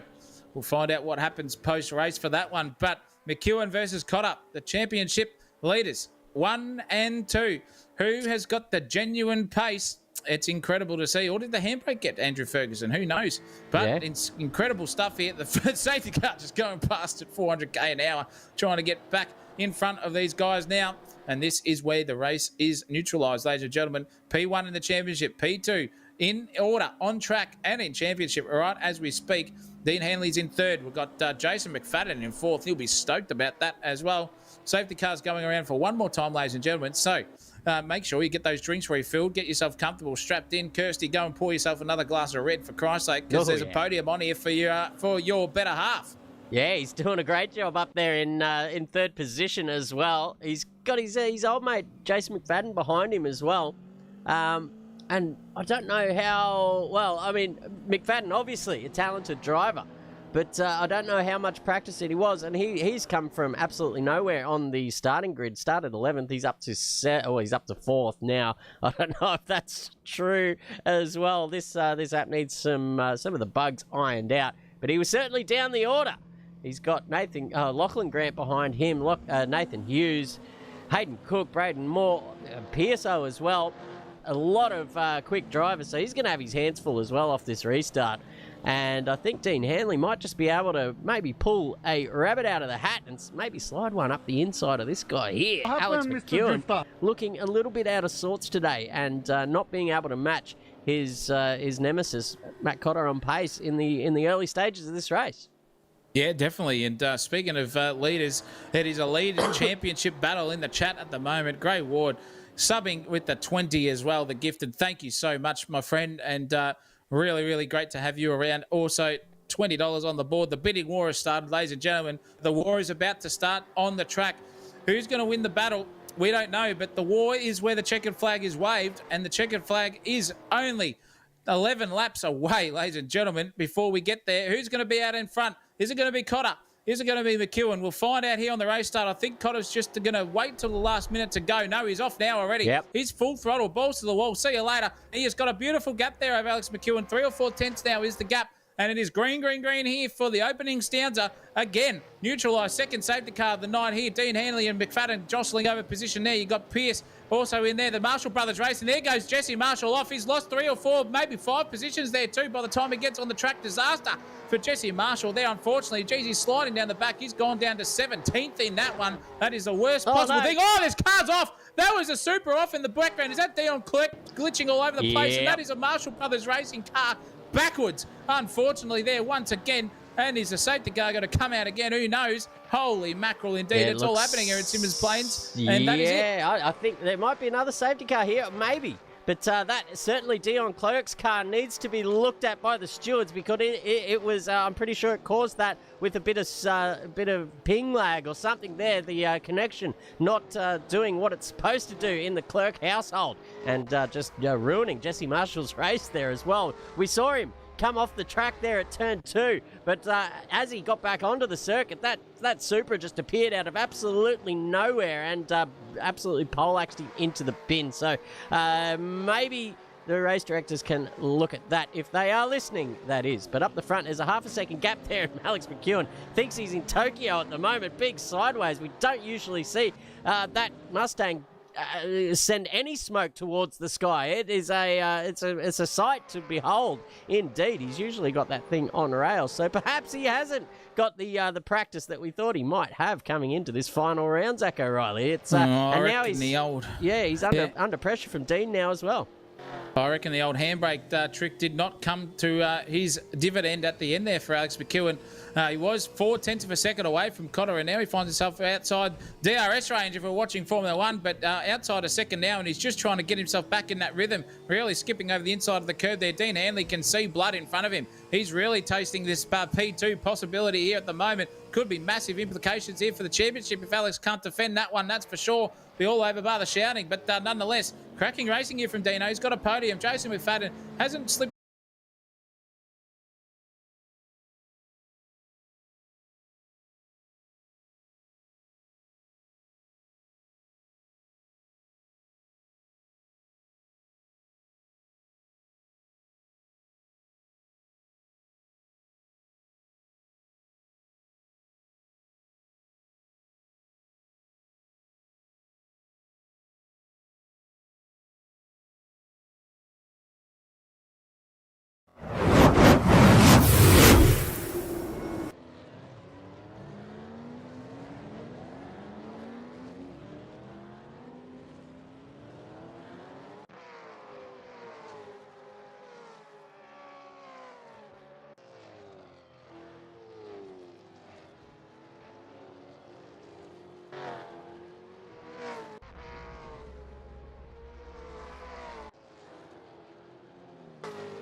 He definitely does, and I'm watching it on my screen. If you can get up on the Discord, it's all happening as well, because I cannot see anything but what I'm looking at. Harley Marshall's got the job on Brandon Pierce, though. However, calling it off the second screen, and I'll tell you what, that is a cracking drive there from Harley Marshall, really ploughing through the field at this stage. The Marshall Brothers Racing, but here comes Nick Mallow again. Up the inside he goes. He's trying to get that thing sorted, and he gets the job done. Does Nick Mallow up again? He pitted just to try and get some pace advantage in that safety car period. That is why he is back down there, but climbing his way through the field. As I've got the vision back now. Thank you very much, Christopher. But cracking racing there from those three drivers. Got out of it unscathed, and it's race on between Marshall and Mallow. Here we go. I'll tell you what, it's all happening.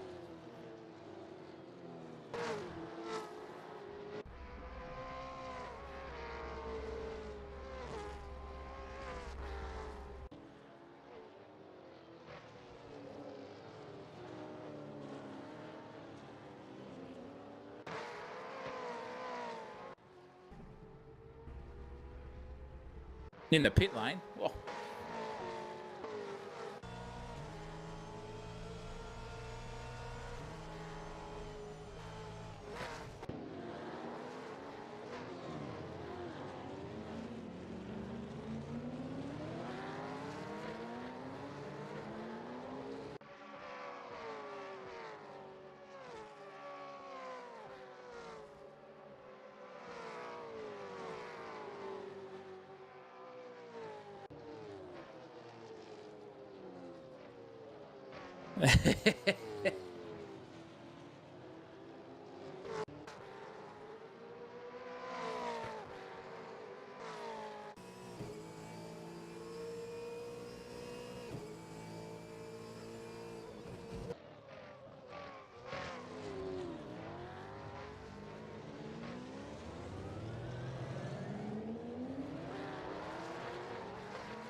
Oh, that was nasty stuff there.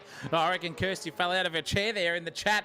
But Dino survives P3. He's only got 4 laps to maybe get up into P2. It was on there for Donkey Kong. But P3 now is all he can hope for as the best case scenario. Dean Hanley. Jason McFadden nearly took the front of his bumper off, and the rear wing off Dino Hanley as well, that hairpin. But nonetheless, race on. It's on like Donkey Kong here. I tell you what, they're having a good old crack. Lachlan Grant has maybe got the pace advantage over Jason McFadden too, so something to think about there. McFadden in 4th place. Hughes is driving well in 6th on the grid there too. Great stuff from him, but this man here on screen, he's on for a podium. This will be, I think, probably 3 out of 3 rounds in a row. He's found himself on the podium. Dean Hanley, a big congratulations to him so far, but it is play on. Matt Cotter is leading the championship now by a country mile here at this stage for the first one. 2.2 seconds gapped Alex McEwen. And at this stage, it's looking fruity for that one. 17 laps out of 20 to go. Yeah, and it is incredible. Yeah, it sure is. I tell you what, OBS has just absolutely done a fart, turned everything on at the same time. So thank you to those in the chat making me aware of what's just happened. But we should be back on track now. I'm coming across loud and clear. Zach isn't doubled or echoed, so we're back on track with the stream. Brandon Pierce, however, now is down here in the top 10. He's chasing the chef in Hayden Cook, who gets a little bit sideways through the final turn. We got 2 more laps to go. Matt Cotter's pretty much got it stitched up here. All he has to do is hold on and not keep locking it up into turn 4. It's probably a good start. But he's got a big enough gap there to Alex McEwen that it might not mean anything towards the end. Dean Hanley, we've seen with pace. He's on track for a podium, Zacharias. This is his first podium in Gen 3. It may be, it may not be, but we will find out. And I'll tell you what, the celebrations will be going off in the Hanley household. I can assure you that. Down here, Nick Mello, though, is on the back of Nathan Hughes and giving him plenty into the final couple of turns here. Gets on the brakes. Looks like it's late, but this guy knows where to brake. Here goes Hughesy looking for the up and under. That can't be the race win, has it? It is. Well, it's, jeez, it's this. Okay, we're going to the original OG graphics for the final 2 races of this night, because it says it says lap 19 of 20 on my screen. So congratulations, Matt Cotter. He's taken second blood in this final race. These are the risks you take, ladies and gentlemen, because this app was released not even 12 hours ago, so probably still a few little bugs in that one. So we'll fuck that off for the next one. and we'll come back with our original broadcasting graphics, and everything will be okay. Holy mackerel. But that is a great win.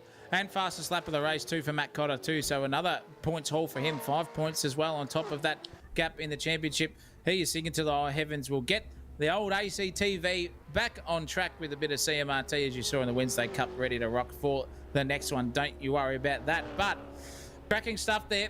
That is first blood to Matt Cotter and Alex McEwen right now. Will be sweating a little bit harder. Those palms are going to be getting sweaty because the next race is a reverse top 15. And I'll tell you what, Benny Asplin is the man. And Ezra Symmons are off the front row in that next race. That is something to behold. Scotty Garrick and Wallace off the second row with Moore and Pearso off the third. So a bit of work to do for these boys on screen now. They might be celebrating, but will that come to fruition at the end of the race?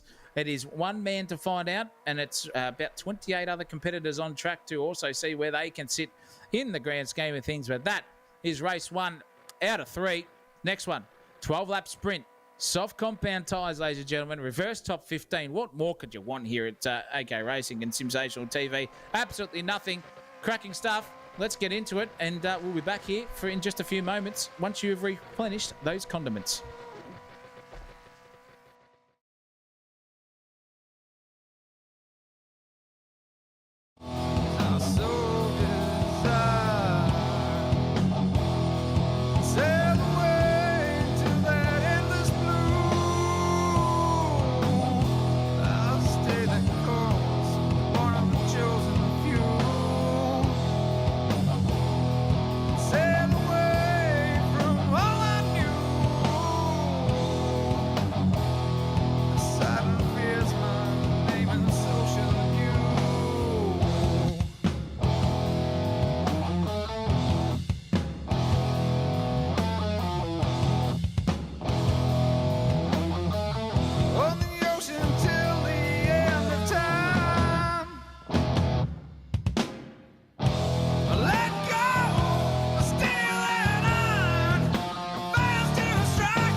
We are now back on track, ladies and gentlemen. You can see the drivers just entering the server. There's a couple that need to get in there. But it is a top 15 reverse grid, which means, oh boy, if we thought that the last couple of races here were chaotic, oh my goodness, you are in for a treat. Ladies and gentlemen, Benny Aspelin and Ezra Symmons off the front row with Scotty Garrick, Hayden Wallace off row 2. Braden Moore, Brandon Pierce off row 3. I'll tell you what, Pierce will be a good bet there from the third row. Dark horse. Yeah, absolutely. Cookie and Marshall as well. Marshall showing some pace there as well in that last race off row 4. Hughesy and Mello off row 5. Mello will be licking his lips at that as well. Only 9 cars to overtake for him. Lachlan Grant and Jason McFadden off the 6th row with Hanley, McEwen, and then Matt Cotter starts in 15th position with Will Kirk, Jack Ferguson, Andre Elliott, Jesse Marshall, Clayton Waters, Andrew Ferguson starting for 21st. He'll be spewing about that. And Sam Spencer finding his way into the server here for race 2. We've got 2 minutes to go. Zach O'Reilly, get your predictions in the chat. Oh, can these guys keep it clean, Zach? I can't come into it. Well, I'll tell you what people will be coming into is possibly a safety car period. That's for sure, if that happens. But with 12 laps, that means it's going to make it even more of a sprint. 12 laps equals about 10 minutes of racing here at Symmons Plains. So let's keep that in mind, ladies and gentlemen, too, for the grand scheme of things. But we need your predictions in chat. Come on, chat. Get involved. Get amongst us. Get around us. Who you think is going to be the dark horse? Is it going to be Brandon Pierce coming off that P7 of his to start? Is it going to be Benny Aspelin, who we know in the Wednesday Cup can be a quick customer too, by the way, if you get some clean air? So something to think about there too.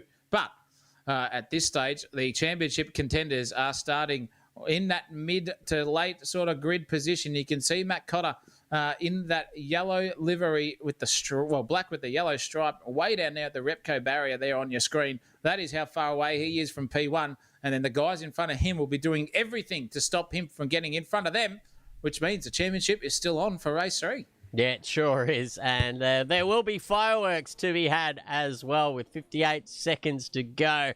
Get your predictions in. Carnage coming, says Ron.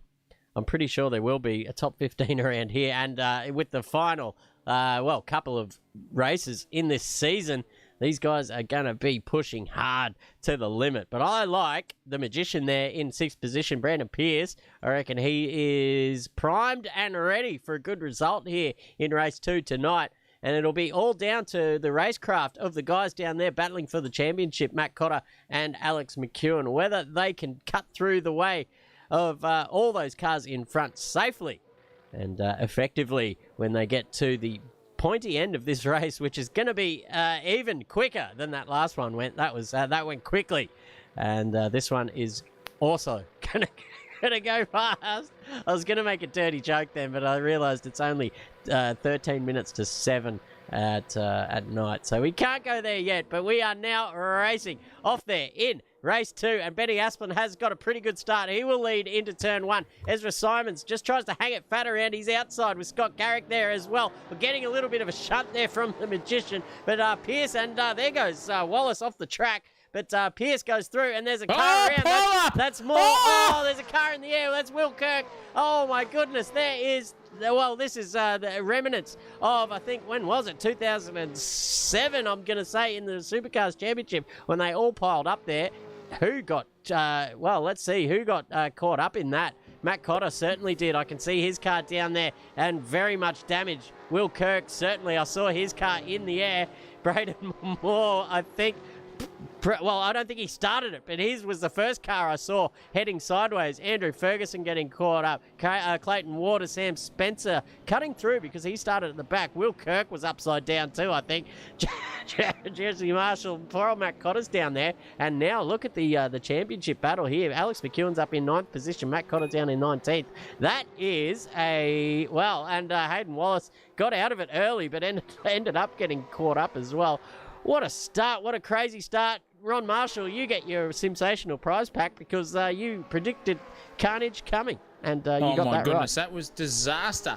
Absolute pandemonium in the background there. The biggest championship contender in Matt Cotter sitting way down there at 19th now with McEwen in 9th. That is huge points advantage. What is that going to mean for the grand scheme of things? Doc Elliott has to come into the pits because he jumped the start. So he's going to be way down there, dead set last as well. But Dean Hanley, the big one as well, caught up in that too. He's way down there in 20th place, unfortunately, but looks like most of them have got through without some sort of steering damage. Maybe a little bit of aero, maybe a little bit of courage just gone out of the old cranium. But that's what happens when you do these reverse grids. You got to be careful. I wonder who started that one. That was something to behold. Anyone could be guilty of that. But It'll be interesting for the stewards to have a look and see what the goddamn hell went on there. I do not envy them now. That's going to take them about an hour to unpack who was at fault there. That was a wild pile-up. All I saw was Maury absolutely sideways across the track and then just everyone behind him piling in. The Malaysian Marvels chimed in the chat. Hello, boys, he says. Hello, mate. You should be out there racing. You just missed the biggest pile-up you've ever seen. Or at least AK Racing's ever seen. That's one of the biggest ones, I think. But we're underway. We got caught by surprise. That was a quick safety car period. We're off racing again. And they all come streaming through turn one. And they all look like they're a little bit sheepish this time. No one wants to force a move and repeat what happened there in the first lap. So Benny Aspen leads now down into turn one. We've turn four, Symmons locking up the front left. And under pressure, big time there from Scott Garrick, who gets a pretty good exit now. He sits under the suck. We can see how close he is underneath the rear wing, but maybe not running as much, or maybe running more downforce than the car in front because that suck isn't quite effective as you'd think. But now he pulls out of the slipstream and having a look up into the final couple of turns here. A little bit of bumping and rubbing there from Symmons. Gets pushed off the road, but I think that's one for the stewards. They're all just going to have to go through it. But look at this little battle pack here. I don't even know who to call. That's Harley Marshall and Brandon Pierce with Nick Mello up behind. Alex McEwen is there as well. We're going to ride on board with him. The seas have opened, and through goes McEwen. Now he's on the outside of Brandon Pierce. All he has to do, Pierce, that's very dangerous stuff. But manages, I think McEwen saw it coming and just got out of the throttle there and avoids absolute disaster. But this is a great start here from McEwen in this championship fight back after the adversity that he came across in race one. Zach O'Reilly, take it away. This is insane stuff. No, look at them go. Pierce versus McEwen. They both got the same aero damage. Look at the splitters off to the left, right-hand side of the car. But Pearso's lost that battle now. Is he going to fight it on the brakes here on McEwen? I think he is. He's just going to send it because he can taste a podium. Doesn't care about the championship, this man. Look at these two go sideways there with Pearso. Oh, my goodness. Marshall and Harley's trying to go around the outside there and get that job done. He does so too. Brandon Pierce coming out of all fruition there and just getting the red mist, descending heavily inside the cockpit there. He lost it a little bit, lost two positions in two corners, but race on now. Harley Marshall's up in fourth. Ron Marshall, get yourself involved in the chat there. McEwen, huge news in third place there. Absolutely storming away with this one. Matt Cotter, where is he? He's in 12th at the moment, so a 9-place disadvantage to Matt Cotter points-wise at this stage. And he's trying to look through all this gaggle of cars in front of him. Holy mackerel, even got a punt up the arse there from Baden Moore. He's onto the back of Lock and Grand too, so it's a Constantina effect there for Makoto, but he's come out inside the top 10. Now he can start to breathe a little sigh of relief there. You can see Marshall right there on his clacker, just 2x2 style down the back straight away we go. On the advantageous side of the circuit there is Matt Cotter, and here is Glock and Grant. No, he pulls out of it at the last second. Holy mackerel, that was close. Cotter survives that one. 10th place now. He's got Ferguson, Cook, Hughes, Mallow, Pierce, Marshall to get involved there just to get himself further up the grid there to be within grasp there of Alex McEwen. What can he do? There's only 6 laps to go in this one, and wherever you finish in it is where you're starting for the next one, ladies and gentlemen. The final dance of the season 1 inaugural V8 Supercars here at AK Racing in the Gen 3s. Yeah, dead set, thrown a massive complexity to the rest of this championship, and it's going to get us doing our best Albert Einstein impression, trying to do all the sums in the background to see where he needs to finish in the next couple of races to actually hold on to this championship. Because who's he got in front of him? It's Mr. Mr. Andrew Ferguson, should I say? He's not going to make it easy for him, is he? Ferguson's got his own red mist to worry about after that. What happened in the race one, and just slides past Andre Elliott like he was Mr. Cook, while he was standing still there. That's a really nice move, and Matt Cotter can't get the job done because Cookie's going to fight him now down into turn 1 and 2. You can see there a little bit of contact. There goes Matt Cotter. Wowee. He is absolutely on the ragged edge of that car's grip capabilities and somehow keeps it on the road there. I don't know how he's done that, Zach O'Reilly. I thought he was gone for sure into the bunda. He was touched not once, not twice, but 3 times in a corner, trying to get past everyone. He got punted in, then he got punted out, and then he got punted once again just for a fair measure. Comes out in 9th place. Happy days for him. Nick Mallow now right on the back end of Brandon Pierce here too. So this is the battle for P5. Mallow's going to get that job done too at that stage. Cracking stuff from him, but he's got to fight it tooth and nail because Pierce just turned in on him like he wasn't even there. Thought about it. Now the switchback's on for Pierce. Going to get an overlap. No, he can't. That's it. Done by the shouting. Here comes Nathan Hughes around the outside on Brandon Pierce on the wrong side of the track here, though, into turn 1, though. So they'll go 2 by 2 into turn 1 again. Wow, cracking racing. Good racing move given from Pierce there as well. But here comes Andrew Ferguson into this battle as well. He will have that red mist dead set upon him because he knows that the championship title contender is behind him and he doesn't want to lose any more positions after the disaster in race 1. That is incredible stuff. Right up the arse end now he goes. Tries to get that car turned in, nosed in perfectly. He does so. Who's got the grip advantage on the exit? That was 100% Brandon Pierce. Just galloped away there like he had grip.exe turned on. I don't know if that's the case here, but far out, it's all happening. It is all happening. I don't know. But up here, it's all happening for the minor placings. Alex McEwen searching for maximum points in this race, and he's only got 2 cars to navigate before he can get there. And this man here, Benny Asplin, is the first, cab off the rank for Alex McEwen. We're going to ride on board and see just how he sort of navigates this position. He's got to get a good exit out of 3. That is paramount to be able to get yourself up underneath the rear wing of Benny Asplin, and maybe you just make a lunge down here into turn 4, pulls out of the slipstream, does the right thing, gets on the brakes, pulls up alongside, lets Asplin know he's there, and spits the arse out as well, maybe using the handbrake technique there, Alex McEwen, and gets that job done. Really nicely done, actually. The overtake was beautiful down there into turn 4. Matt Cotter making his move on Alex Ferguson. That's not even his name. Mr. Ferguson. We're going to ride on board with him because he is giving him plenty of stick there. A little bit of contact as well, heading into the braking zone now. There's another little tip too. Ferguson is not going to give this away easily, but I don't know if he can just hang it with him because Matt Cotter has got plenty of cars in front of him. That's Brandon Pierce, and there's just nowhere for him to go. It's a 4-car train, and now Ferguson will be able to catch up to this little train as well and maybe put a move on Cotter, and I bet you he's keen to do that after that little cheeky overtake down there at turn 6. Yeah, it gives it back to him when he gets a cop to him. I'll tell you what, Fergo, not going out with that battle, that's for sure. If the ship is sinking, he will definitely start getting the bales out and trying to get that last cannonball off to his enemy. But I'll tell you what, Cotter and Pierce, here's also another battle too. Pierce doesn't care about positions at the moment. He is really fighting. He does not absolutely give one toss about what the championship is. He's just trying to keep his own wits about him here, and he's fighting tooth and nail. We can see Cotter going up the inside there. No, he doesn't do it. There's Cotter, usually a very, very good sender. There's Pierce go wide. He does too. Off into the bunda he goes, and there goes Cotter. Full defence overtake move there from Cotter. Beautifully done. Now Fergo's going to have a look at Brandon Pierce here too to get another position up because he wants to get onto the back of Cotter. Quick, smart here. Will he do it? No, he won't do it into turn 1 and 2 sequence. On the exit, who's got the better drive? Looks like Lachlan Grant's got the best drive out of them all. Just planted that perfectly there. But Fergo right now galloping away on exit. That Camara's got no answers in the grip department there for sure at this stage.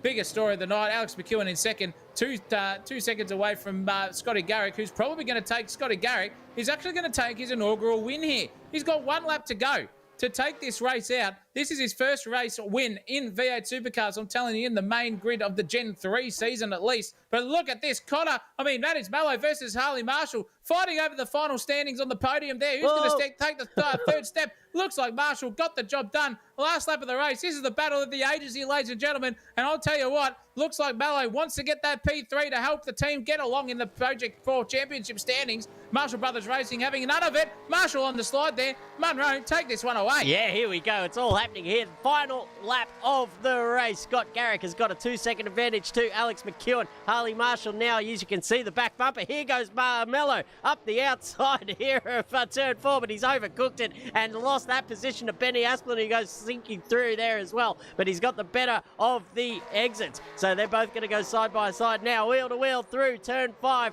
up to the braking zone of turn 6. But we've got to give Scotty Garrick, as he comes around the final couple of turns, it's his first win in the Gen 3 Supercars, and he's going to celebrate like he should in the Toyota. It's the first win for Toyota. It's the first win for Scotty Garrick. It's the first win for AC Karting. And what a win it was there. Just took advantage of everything that fell into his lap and did it perfectly. What a great and deserved win, and a long coming win as well for Scott Garrick. Alex McEwen crossing the line in second position, making moves in the championship, with Harley Marshall getting a third position. Ron will be happy about that. The team principal of MBR Racing in the chat will be loving life. Let's focus on Scotty Garrick doing some celebratory donuts down here on the apron of turn 4. Nick Mello has to settle for 4th in the end. Benny Asplin in 5th. Nathan Hughes comes flying into to the doughy zone, we're going to call it. And Matt Cotter settles for 7th position after finding himself as low as 19th, Zach. Yeah, definitely.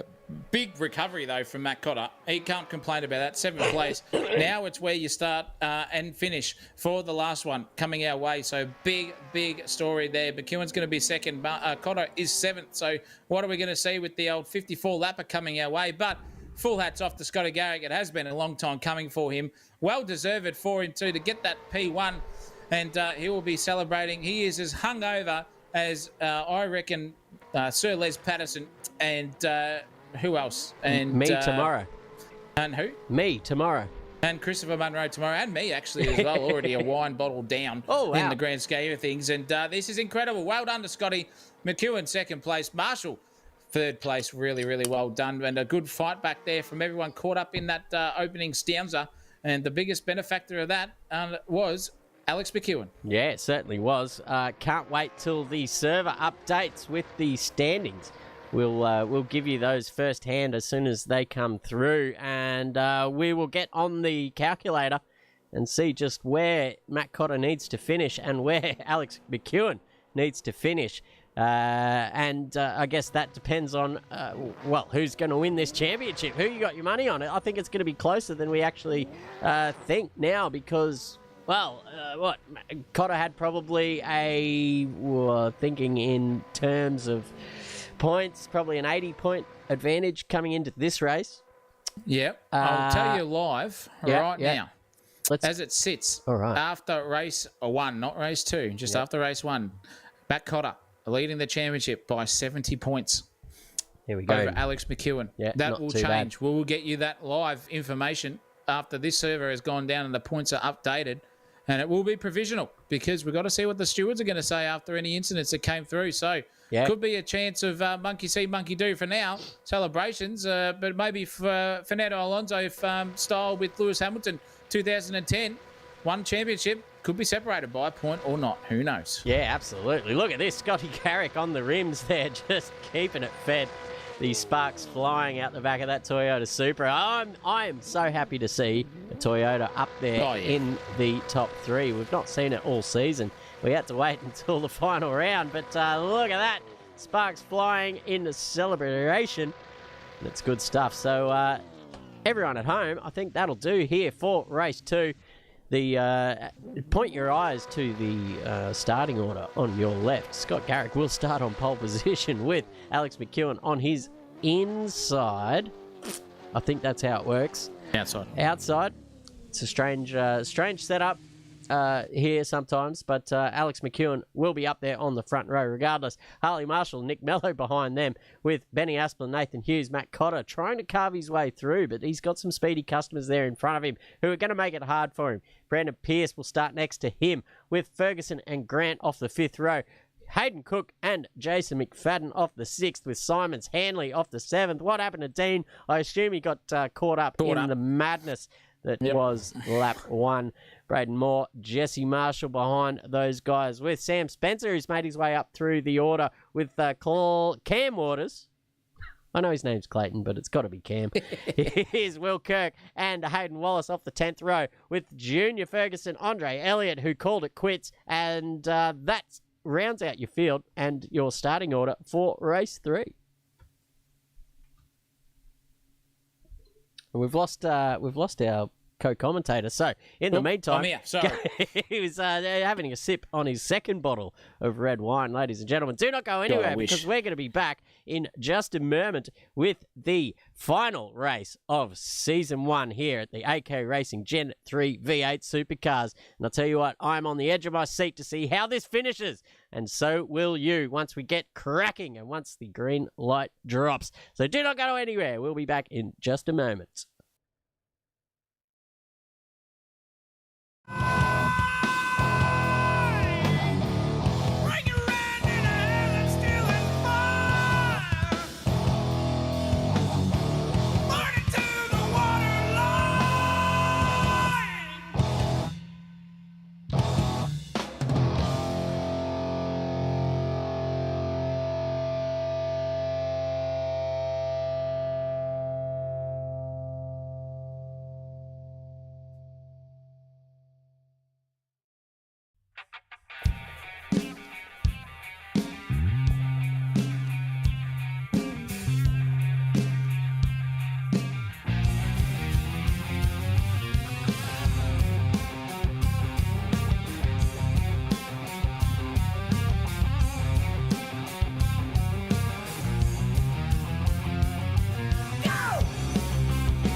right here.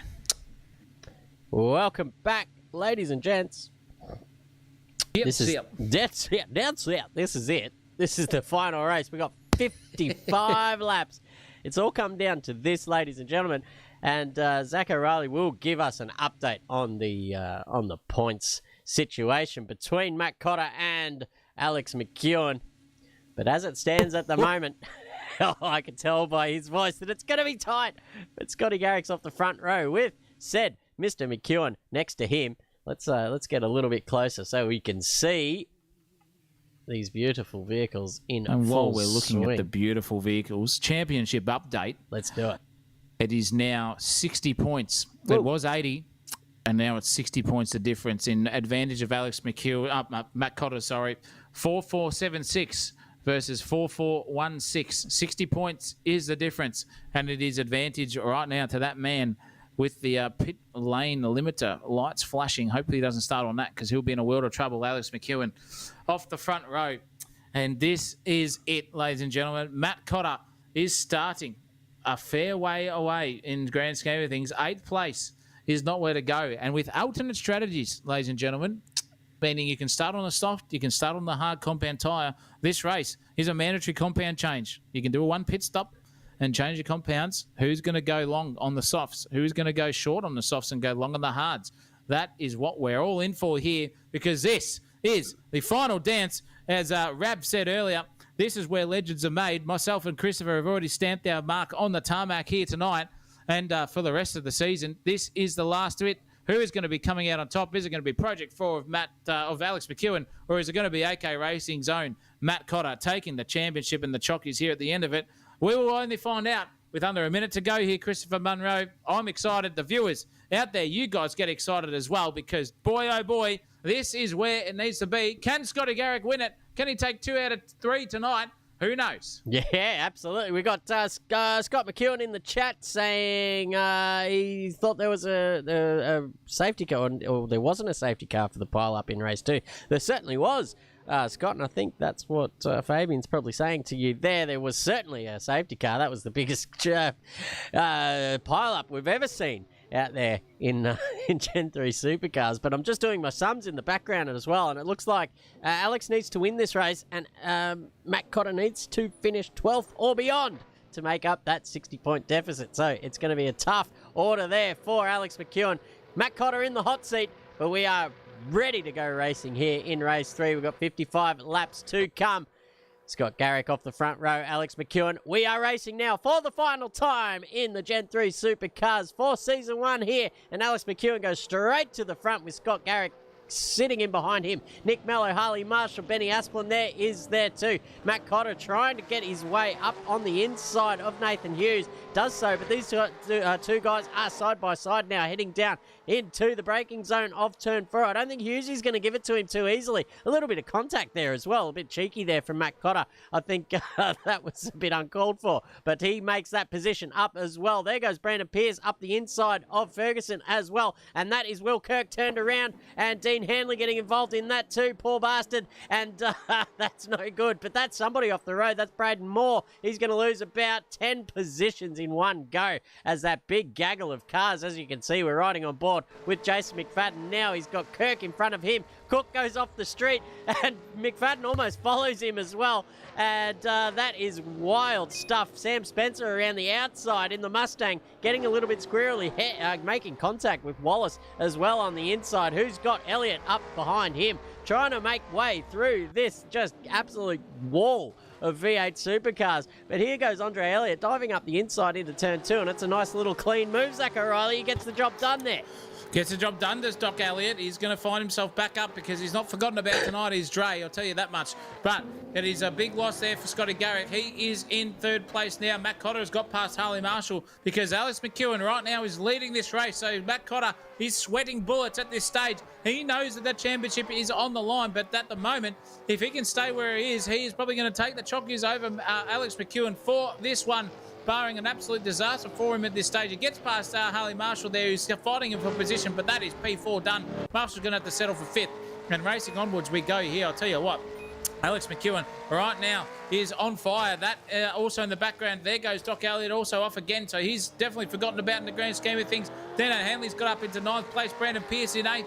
Hughes, Asplin, and then Marshall into this battle here too. Now Scotty Garrick's got a full eyes rearward here of a big fluoro yellow and black AK Racing Matt Cotter, championship leader, in his rear vision mirror at the moment. What can he do? Is he got the pace advantage on the exit? He has. He just pulls out, just goes wacko. See you later. Look at that. Pulls about a car length by the end of that straight. Here we go from Matt Cotter too.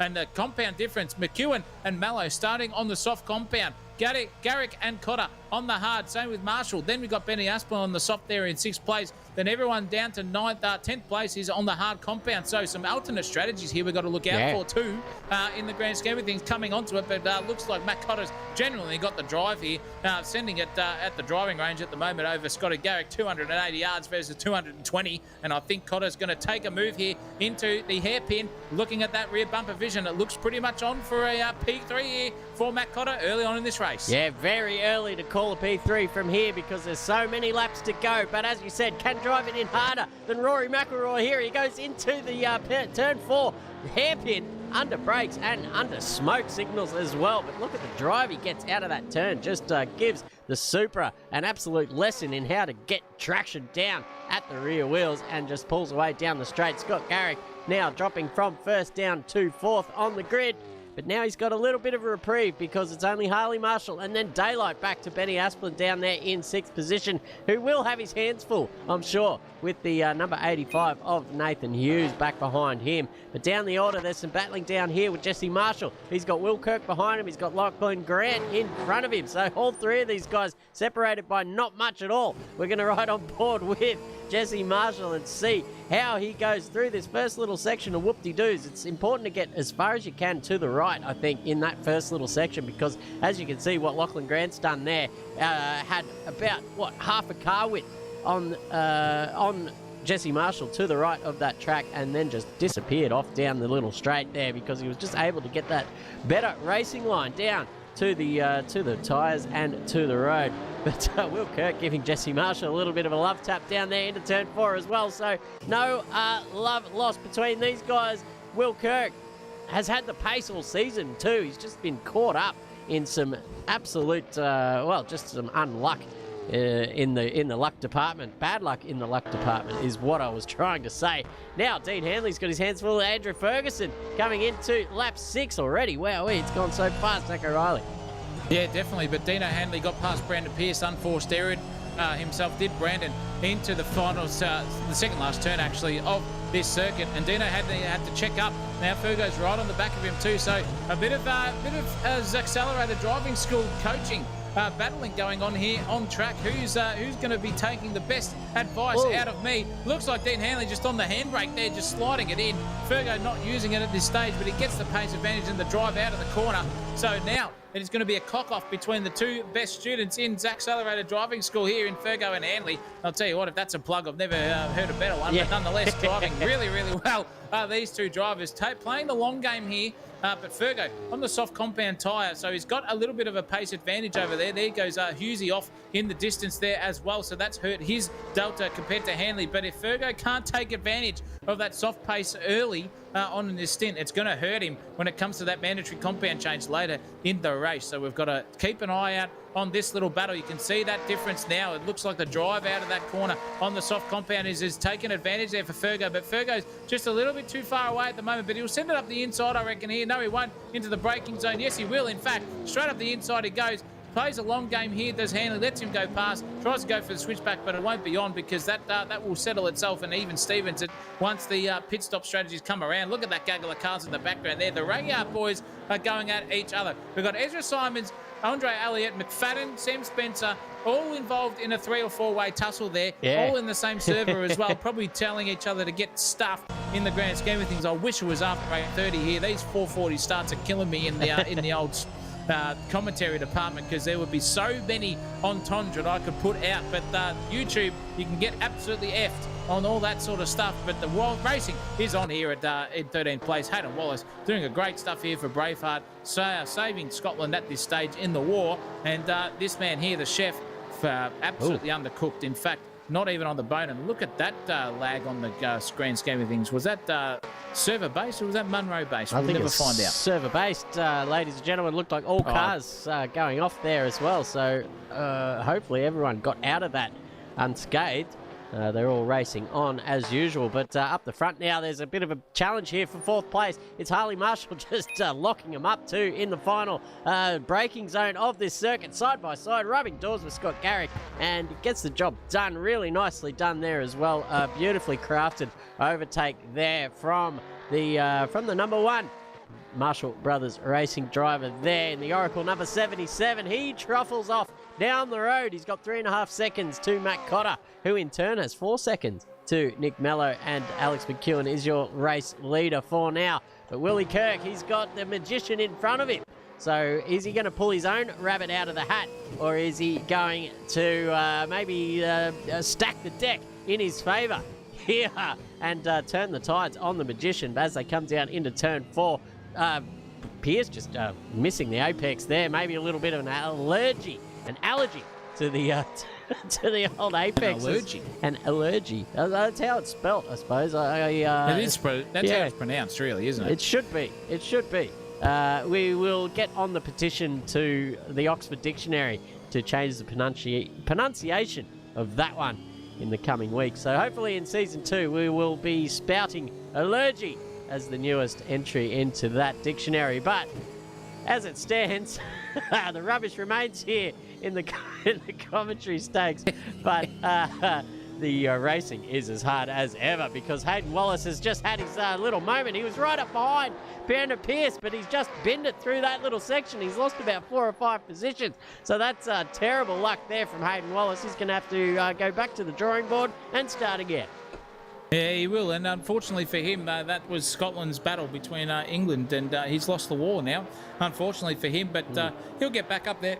He's got genuine pace in that Caterpillar FPV style credited livery there for sure, so we'll keep an eye out for him in the later stages of the race, but keep an eye out on the compounds at the moment because Captain Kirk here is on the hard. So is Brandon Pierce in front of him, and then also is Grant Hughes and Dino Hanley.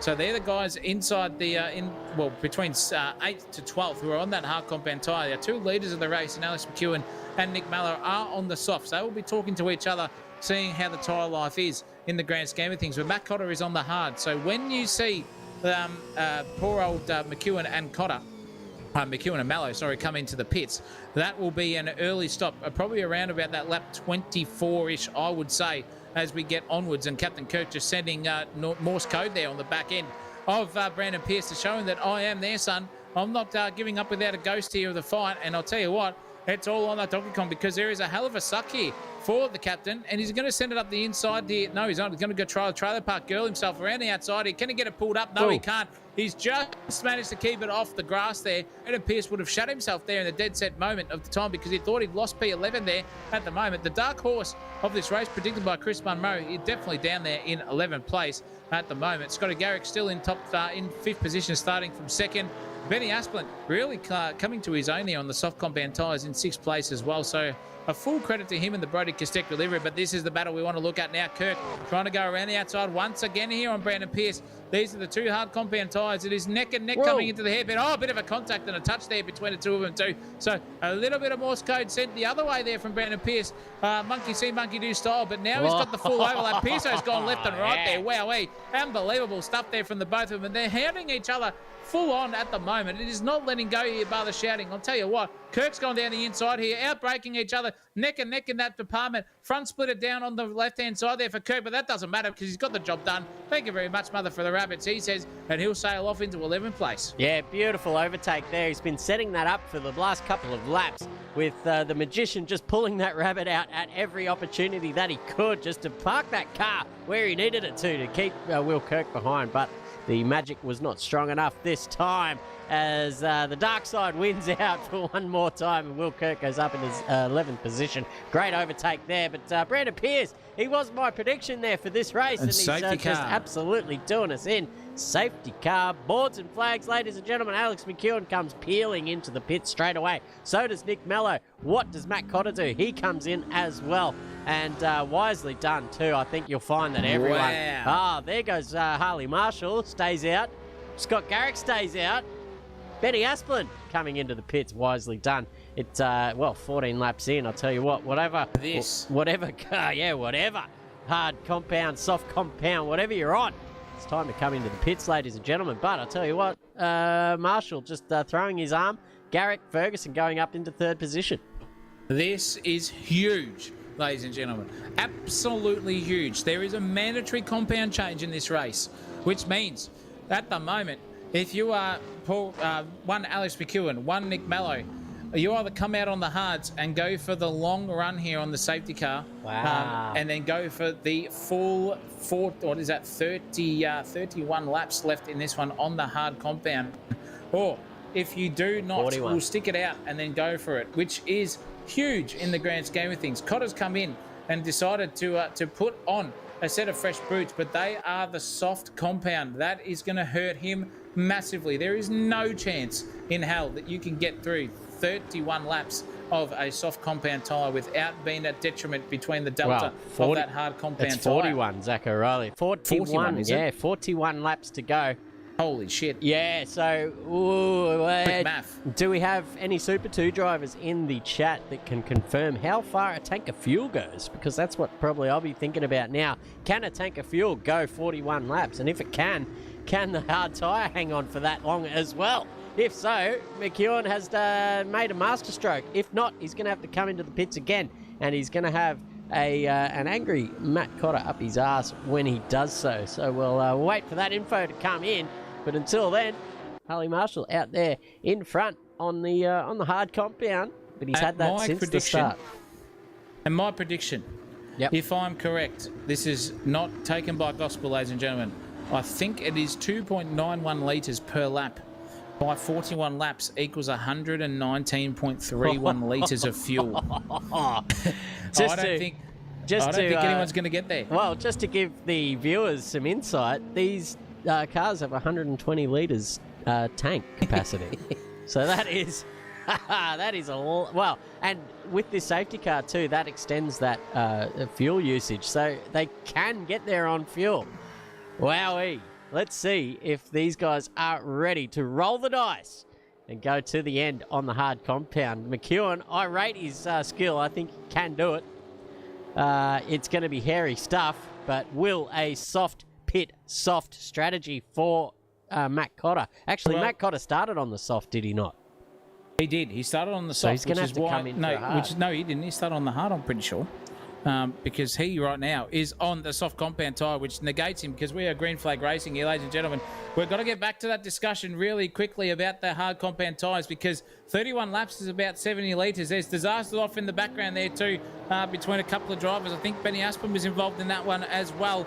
Some cars coming into the pits too, but if you've got 70 litres of fuel on board with 31 laps, that means you have not got the fuel capacity to fuel up at this pit stop to get your 120 litres. It's going to take about 130 litres. So that is something to think about as well. But the action is happening here. Look at these guys. Dino Hanley is full on involved in this one. Cotter's got past him. Dino's just a sitting duck here at the moment because he's on the old high compound tyres. Now Nick Mallard's going to try and go through on some fresh hards as well. So he's in a bit of a tussle here, but Cotter knows the importance of this one. He's got McEwen in front of him. Championship deciding stuff here. Dino's gone up the inside. Oh, full on, Dino. That is disaster there from you, man. You have lost about 12 or 13 positions by the time you get back on the circuit. Disaster from Dino. He's pulled out all the chips in the bag, lost it completely.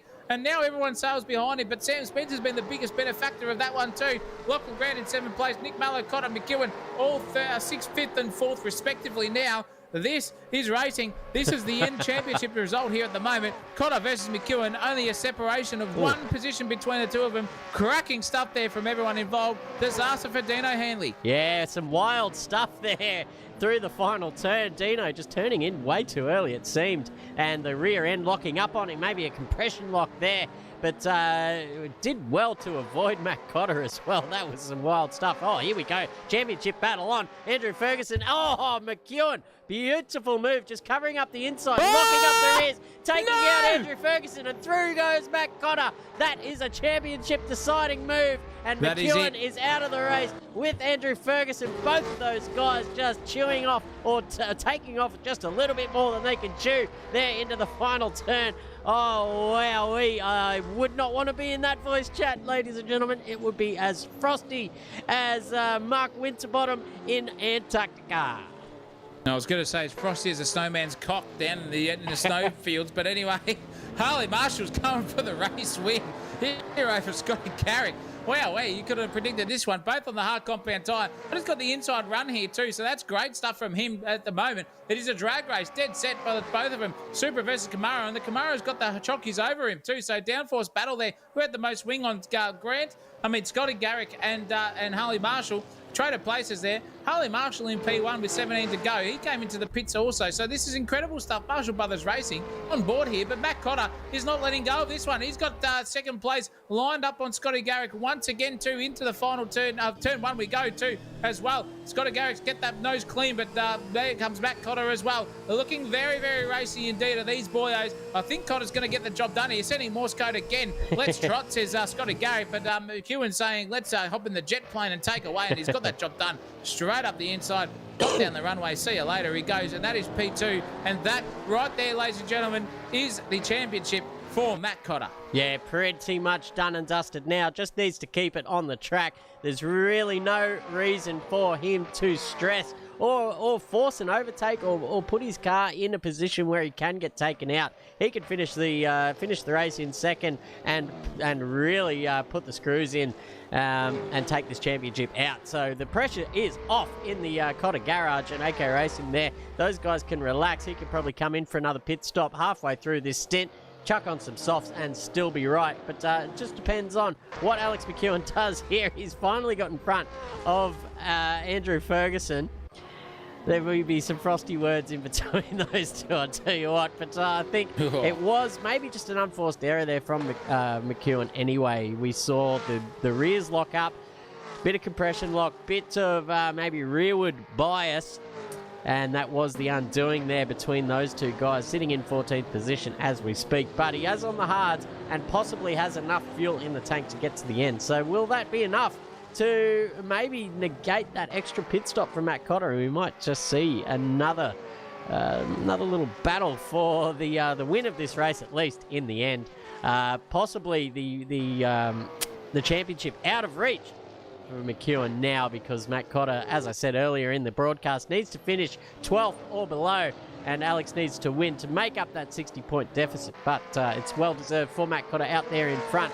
But for now, we need to focus on who is going to win this race. Nick Mello has got good pace. Harley Marshall definitely has good pace as well. We saw him up there in the last couple as well. So he's right on the back of Nick Mello. Both of these guys using the handbrake method through the final turn. I'll tell you what, I had a little drive of these cars, Zach O'Reilly, around this track. I didn't need the handbrake. Neither.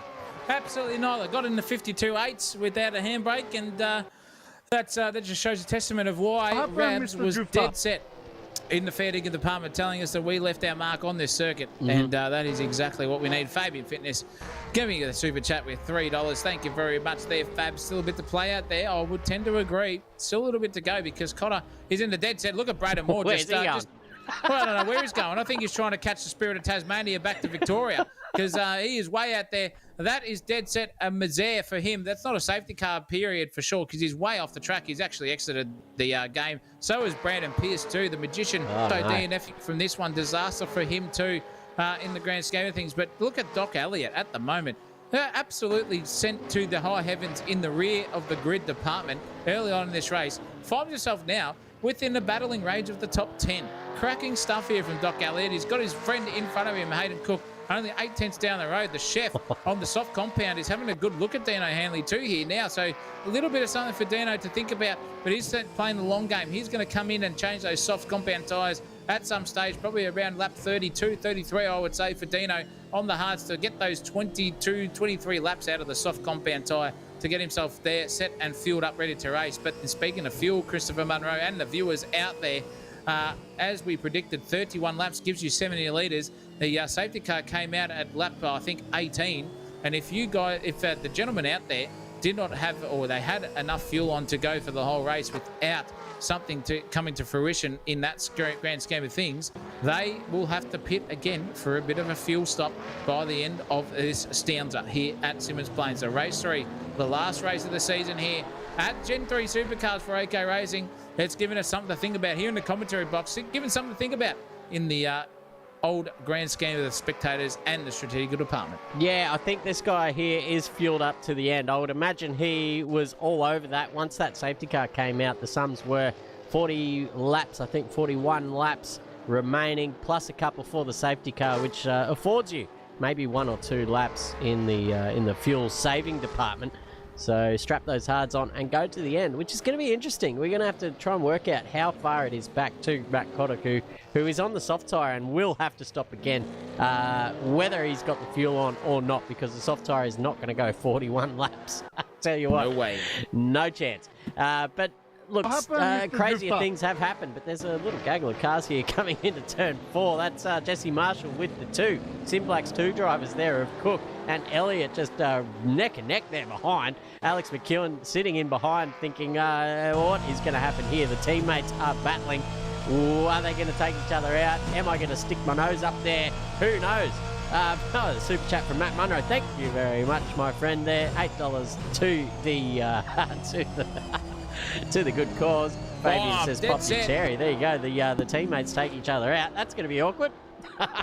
That's very awkward in the chat there. I'd love to be in their mumble at the moment. The chef coming out second best on that one. And Doc Elliott off in the bunda, gone completely as well. So looks like something's going on in the race control. There is a car on the inside of the circuit there. That looks like Clayton Waters off in the bunda. Not sure what he is doing. And it is a safety car called, ladies and gentlemen. Safety car boards and flags. Well, once again, is Matt Kotick going to come into the pits and put on those hard compound tyres to negate any loss that he possibly can? Yeah, of course he is. Yeah, there's no way you would keep going around now. It's time to come in, pop those hards on, and go to the end. So that's that's played perfectly into the hands of Matt Kotick here.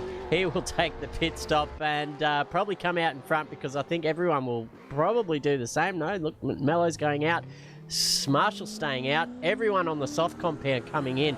McFadden, Garrick, Hanley, Grant Spencer as well. McEwen staying out because you have to just chance your arm there. Yeah, exactly. As we predicted, he's probably on track for the end in terms of fuel. So he's going to be on an absolute haddock set of hard tyres. So he's not going to be able to keep Matt Kotick behind him for too long. Matt Kotick coming out on a soft tyre, ladies and gentlemen.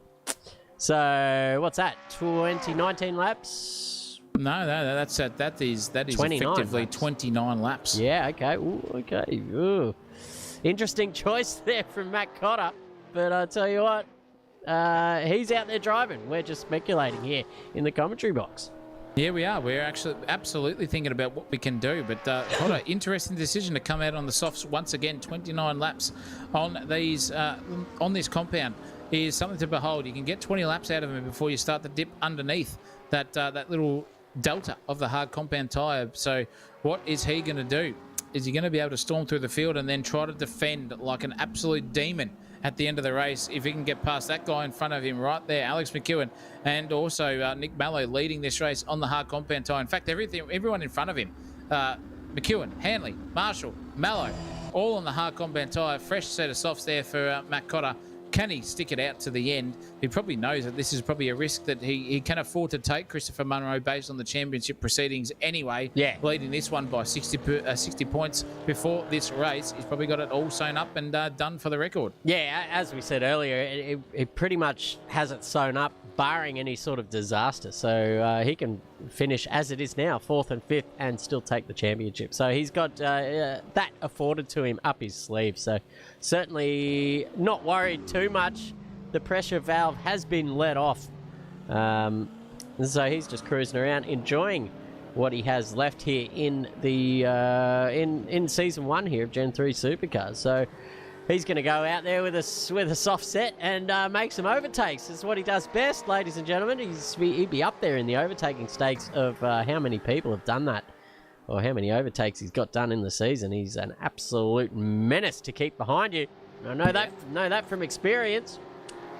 But we're going to go racing again in just a moment. Nick Mello leads the field. We're going to get a rear view here. See what Harley Marshall can do. We are green light racing now, and I'll tell you what, Marshall was all over that. He anticipated that start in beautifully. And there's actually a massive gap between him and the rest of the field. Here goes Dean Hanley now, getting hounded by Alex McEwen up the inside there into turn 2. Matt Cotter there sitting patiently, but has the tyre delta there and the grip department around the outside of turn 3, and has the inside running for turn 4. Makes easy work of his championship foe in the end. Gets into the braking zone first, and this could be the last time these guys battle on track. It goes nice and sideways there from Alex McEwen back to Tokyo, and does that nicely. But that's Matt Cotter up into 4th position. Doesn't waste any time at all as the field goes streaming through again after the restart. Doesn't look like anyone's challenging too much. And poor old Andrew Ferguson back here in, 5 seconds off the back of the pack here. I don't know what's happened to him, but Will Kirk is challenging his sister team there in Andre Elliott in the old Sim Blacks 1 department. Yeah, definitely, and he's having a good old crack at it too. I'll tell you what, himself between Doc Elliott looking very, very racy. Indeed, you can see in front, Grey War just gone bang. Oh. Another safety car will take the win on hards. Well, yeah, that's a good prediction. I think they're all going to have to go for it. Harley Marshall's coming proper there in the background too. He's DNF'd in fact as well. So that has avoided another safety car that we just saw predicted in the chat. Captain Kirk, however, into P10, he's got Andre Elliott and Benny Asplin in front of him, looking very, very racy. Jesse Marshall right behind him, finding his way back inside the top 10 also there as well. That is a really good result there for the Marshall Brothers Racing. I cannot see Harley Marshall on the screen there, Christopher Munro. But here goes Alex McEwen up the inside of Dino Hanley. Oh, full. Everyone crossed up there. 2 of them. 2 by 2. In fact, monkey see, monkey do style there. Dino's really crossed up on the exit there. There is Alex McEwen going by the end of it. I think there's going to be a pit stop by the end of it for fuel anyway between these two. But look at this one. Alex McEwen straight up the inside. Goes to get the job done. Oh, Dino Hanley's punted him. No way, Dino.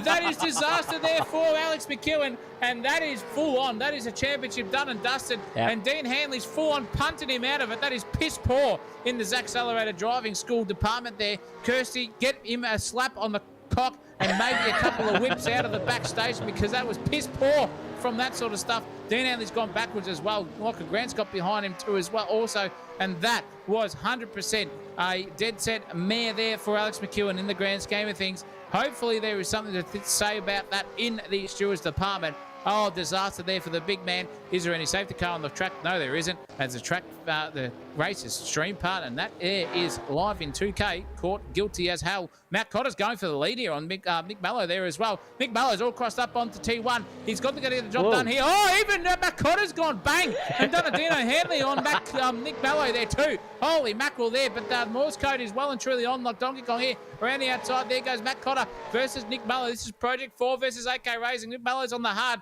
He's a dead set sitting duck here for Matt Cotter on those fresh softs, but Matt Cotter has to do it because with 6 or 7 laps coming his way of absolute hell on those soft compound tyres, if he does not get any 3-second, 4-second, 5-second advantage by the end of this race, he is full on into it. And look at the overlap here. You cannot get any closer, ladies and gentlemen. Amazing. That is absolutely taking the P155 here in the grand scheme of things by Matt Cotter. Full on, nearly pit manoeuvred Mallow into the bunda. He gets the job done though. There's Mick Mallow up on the inside. Cotter on the slide there, trying to take every pace advantage. This is cracking stuff, Christopher Munro. That was unreal. Mello knew exactly how close that gap was behind to him and Cotter, and was just edging over, just millimetre by millimetre, just telling Cotter as well, just saying, look, I'm coming over, and I know I've got about 1.5 mile gap in front of you, and I'm going to just park that car there. And he did it beautifully.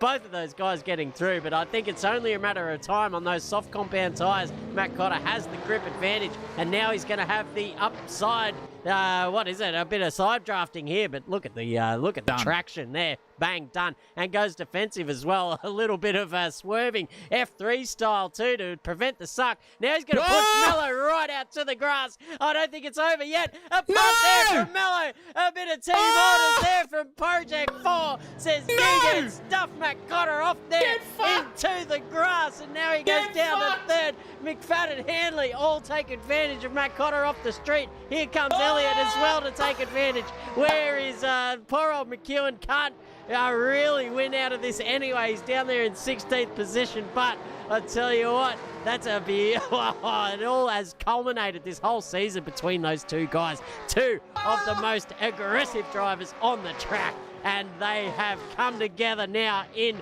the final race of the season. Wow. Oh, get fucked, ladies and gentlemen. I don't care about the old YouTube channel. You can get rat tossed back out of that one. That was piss poor.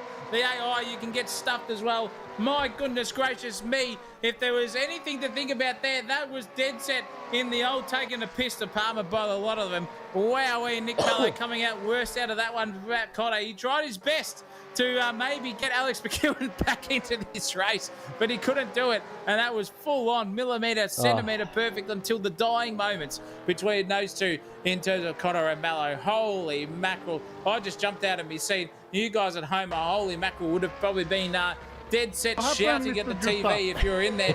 Matt Munro's going Mello in the stewards again. Bit of inside AK Racing rivalry there, that's for sure, and merriment in that sort of things. But this man, Andrew Ferguson, has no idea how he got himself up into P15. You can see all the carnage happening in front of him. He's got Benny Aspelin in front of him as well to negotiate at some stage on those hard compound tyres. Can he get to the end? We'll never know. But Scotty Garrick is leading this race once again, ladies and gentlemen. I called it early.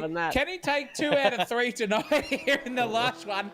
I fucking hope so, because this man right now in that Toyota, looking like a piece of rice paper rolls there, is that Toyota Supra. But he's showing everyone else how it's done. Good stuff here. Dino Hanley's gone into the pits early, and he's going to take that soft compound tyre and try to make his way through the field. Yeah, 20 laps to go. It's the perfect time to do so. And he probably doesn't have the fuel to go to the end, but I tell you what, the story's here. Off to the slash. Off to the slash. Here goes Scotty Garrick to lead this race with 20 laps to go. Lachlan Grant sits 2 seconds behind him. Matt Cotter now making his way up to third, making short work of McFadden and Elliott, mind you. He's got the red mist descending over him. He's an absolute red filter coming out of his eyes at the moment. He is not happy, but in the back of his mind, he knows he's still got this championship sewed up, so a trophy coming his way regardless. But I tell you what, no love lost between him and Mello in the, next time we go racing, which is only going to be in a couple of weeks' time or a month. Who knows? We'll figure that out at the end. But I tell you what, Matt Cotter has done well anyway to overcome the adversity this season. Sam Spencer, however, what a race from him. He's on debut, this season. We haven't seen much of him here in AK Racing, but he certainly stamped his authority in the last few rounds, showing some pace and certainly some racecraft as well. As I say, that gives Jesse Marshall a bit of a bump, but keeps him straight, so that's fine. A little bit of a bump is fine. Let's go rubbing, let's go racing, as they say. But let's ride on board with Hughes, because he gets a good look at both of these guys battling it out down the back straight here. 19 laps to go. Where is McEwen? He's still, he's made his pit stop and he's come out on a soft tyre as well. So that is the end officially for the Project 4 individual team standings. They probably will still take out the team standings, which is, I guess, some kind of consolation in that regard. I don't know whether they get a physical prize or not, but that'll be something for the admin of AK Racing to sort out. Yeah, it will be, and they'll think about it later on. Look at Ferguson. Oh, the big putt. Oh, huge incident there. Ezra Symmons, Benny Aspelin, and Ezra Ferguson all into each other. Poor old Symmons has been punterinoed out of that one. big time. He nearly flipped the car there, but he's back on the circuit as well. That is dead set. Another 80 points coming Fergo's way, I would say, in the grand scheme of things. And a license point just to finish off proceedings. He'll give a rat toss back to that bloke at the moment. Quali band to start. Quali band to start next season. He'll get a quali band to start next season. That's it. Munro's called it already for Andrew Ferguson. Nathan Hughes, however, inside the top 10, drifting his way around Symmons Plains, just taking the piss here, absolutely using every bit of grip limitation that he does on those tyres to make sure that they die in the arse as quick as possible on that soft compound tyre there for Nathan Hughes. But he's right on the arse end there of Sam Spencer as well. And Jesse Marshall too. He's coming on the back there of Doc Elliott. We've had some inside information as well, Christopher Munro, from Fabian Fitness saying Jason McFadden is dead set in the hot seat here to be able to take this race by the horns and go the long way around in the grand scheme of things on pure fuel usage and capacity left in that tank. We've yet to find out if Brian McFadden's cousin here can get some 6,000 or more, 60,000, hair follicles planted back on his head. Oh, he'd be loving that too. It's been a while since he's had the trip over to Turkey to get those implants in. So Turkey head. Yeah, absolutely. It's been a long time since we've seen Jason McFadden in the points as well, or in the top 5, should I say. Or top 10, I think, is where his cousin donates. But in any case, it's been a long time since we've seen McFadden up the pointy end. So it's good to see him coming to a bit of form in the pointy end of this season. Whether it be with some smoke pouring out there in turn 4, but it's very hard to... oh, no, that's tragic. He's gone. He's out of the server, ladies and gentlemen. Absolutely poleaxed there. He was... as we said, we were giving him a good old rap there just before, but he's out of the server, so hopefully he can make his way in for the last 16 laps, 26 laps. I don't know. But regardless, here goes the championship leader here on the outside, Lockie Grant. Oh! A little bit of contact, a little bit of smoke, but all overtakes happening there for Matt Cotter. Moves up into second position, and there is the visual gap on the screen there between Scotty Garrett. Can he hold on for 15 laps? They're both on the soft tyre. Oh, start getting your thoughts and prayers into the chat, ladies and gentlemen, to keep Matt Cotter from taking it away from this man here. 2 from 3 would just be unheard of. But I tell you what, you can see the gap there to Matt Cotter in the background. There he goes past now. Oh, boy, it's going to be a... well, I hope he fights tooth and nail to keep that black and white Camaro behind him. Yeah, look, it'll be a great event for Scotty Garrick to get 2 out of 3, but even a win and a podium for this man on screen right now would be something definitely. He's as hungover as hell at the moment, and I think that's the way to go racing. If we can go off anything, Christopher Munro, a big Saturday night equates to a good Sunday event because you just do not care. And you are in that mellow state of mind, which keeps you from that red mist descending a little bit more, I would say. Yeah. And that is the way to go racing. Scotty doing a very, very good job here. Nonetheless, 1.4 seconds, 1.3, in fact, now between himself and Matt Cotter there in the grand scheme of taking P1, but doesn't matter. He's got plenty of juice left. He's got 15 laps actually left in this one to hold on for a podium position because Lachlan Grant's coming at a rate of knots as well. He's keeping Matt Cotter honest there, 2 seconds behind him too, as well in the grand scheme of things. A little bit of something to think about, but we'll see what happens. Last people who are on the pit stop strategy window, Alex McEwen, 1, Benny Asplin, the other, Nick Mallow also with Dean Hanley, 2, in 15th place. Flying through on those fresher compounds. Doesn't matter if it's hard or soft. So we'll see what those boyos can do and where they finish up in the grand scheme of things. But yeah, it's a dead set misere now here for Scotty Garrett because 1 second has been taken away from him within a lap.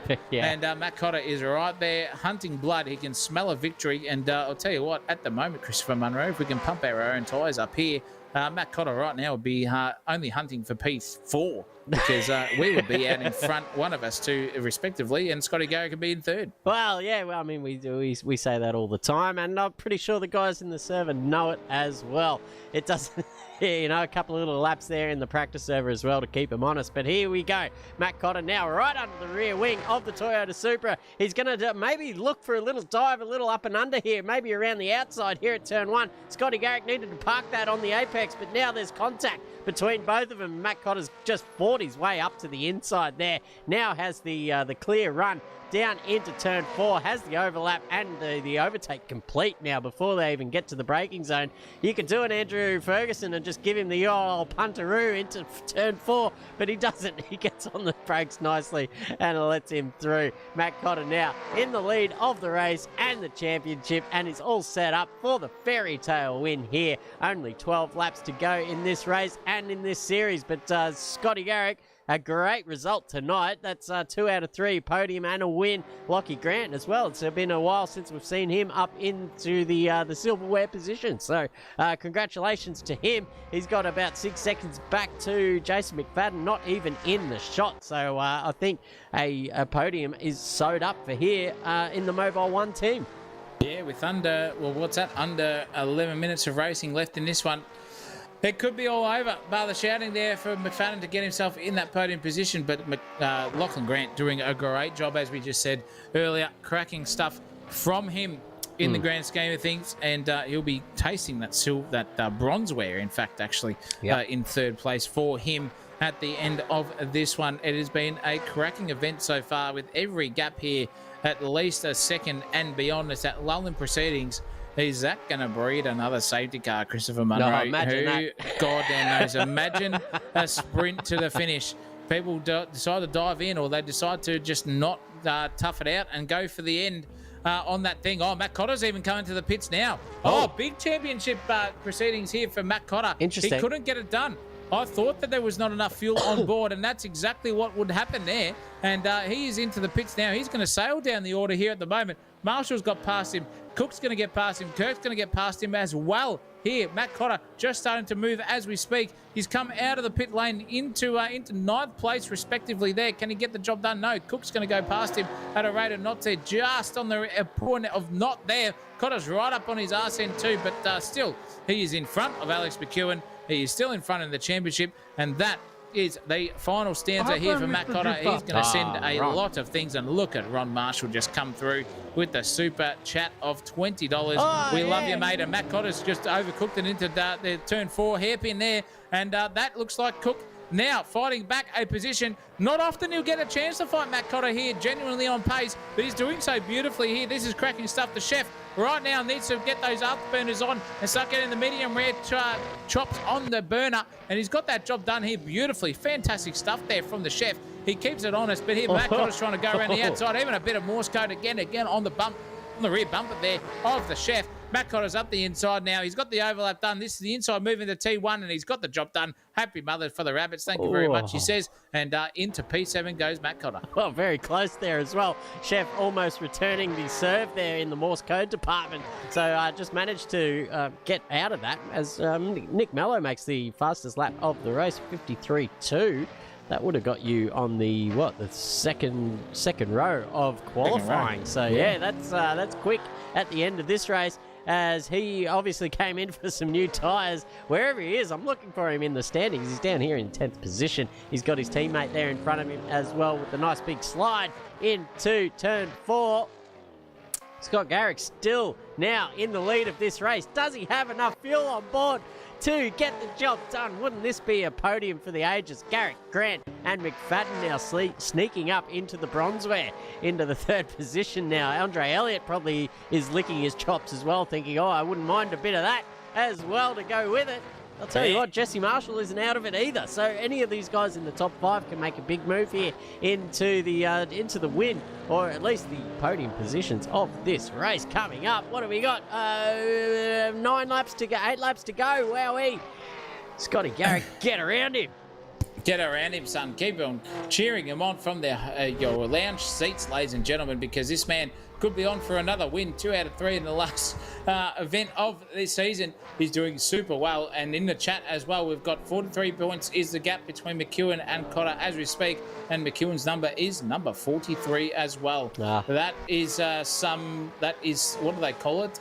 Some Illuminati sort of coming to serendipity, Illuminati, you name it. It's coming to fruition here. But Scotty Garrick, 1.4 seconds is the gap between himself and Lachlan Grant. Could Lachlan Grant take his inaugural win of the season here too, with 6-7 laps to go in this one? It's only about 6.5 minutes of racing. Oh, that's a massive display there from in the background there. That, I would say, I cannot tell who that is. I think that was Nathan Hughes in the bunda. It is. In fact, he's lost all of those positions. Look at him out there in the infield. He still gets going, so there is no safety car, as we hoped there probably would be there in the grand scheme of things. But Nathan Hughes just trying to get himself back. In fact, he doesn't want to get back on the track. He'll just stick on the green stuff because he knows he can do what he does best right now into the second last turn. And maybe do a handbraking, Nathan, if you're listening. Give us a handbraking into this turn and drift the whole way around. Can he do so? No, he doesn't. He just pushes out of that poor stuff there from Nathan Hughes. I'll give him a slap on the wrist. But nonetheless, Matt Cotter, 52.978 for the fastest lap of the race. Wow. Near on qualifying pace there as well for Matt Cotter.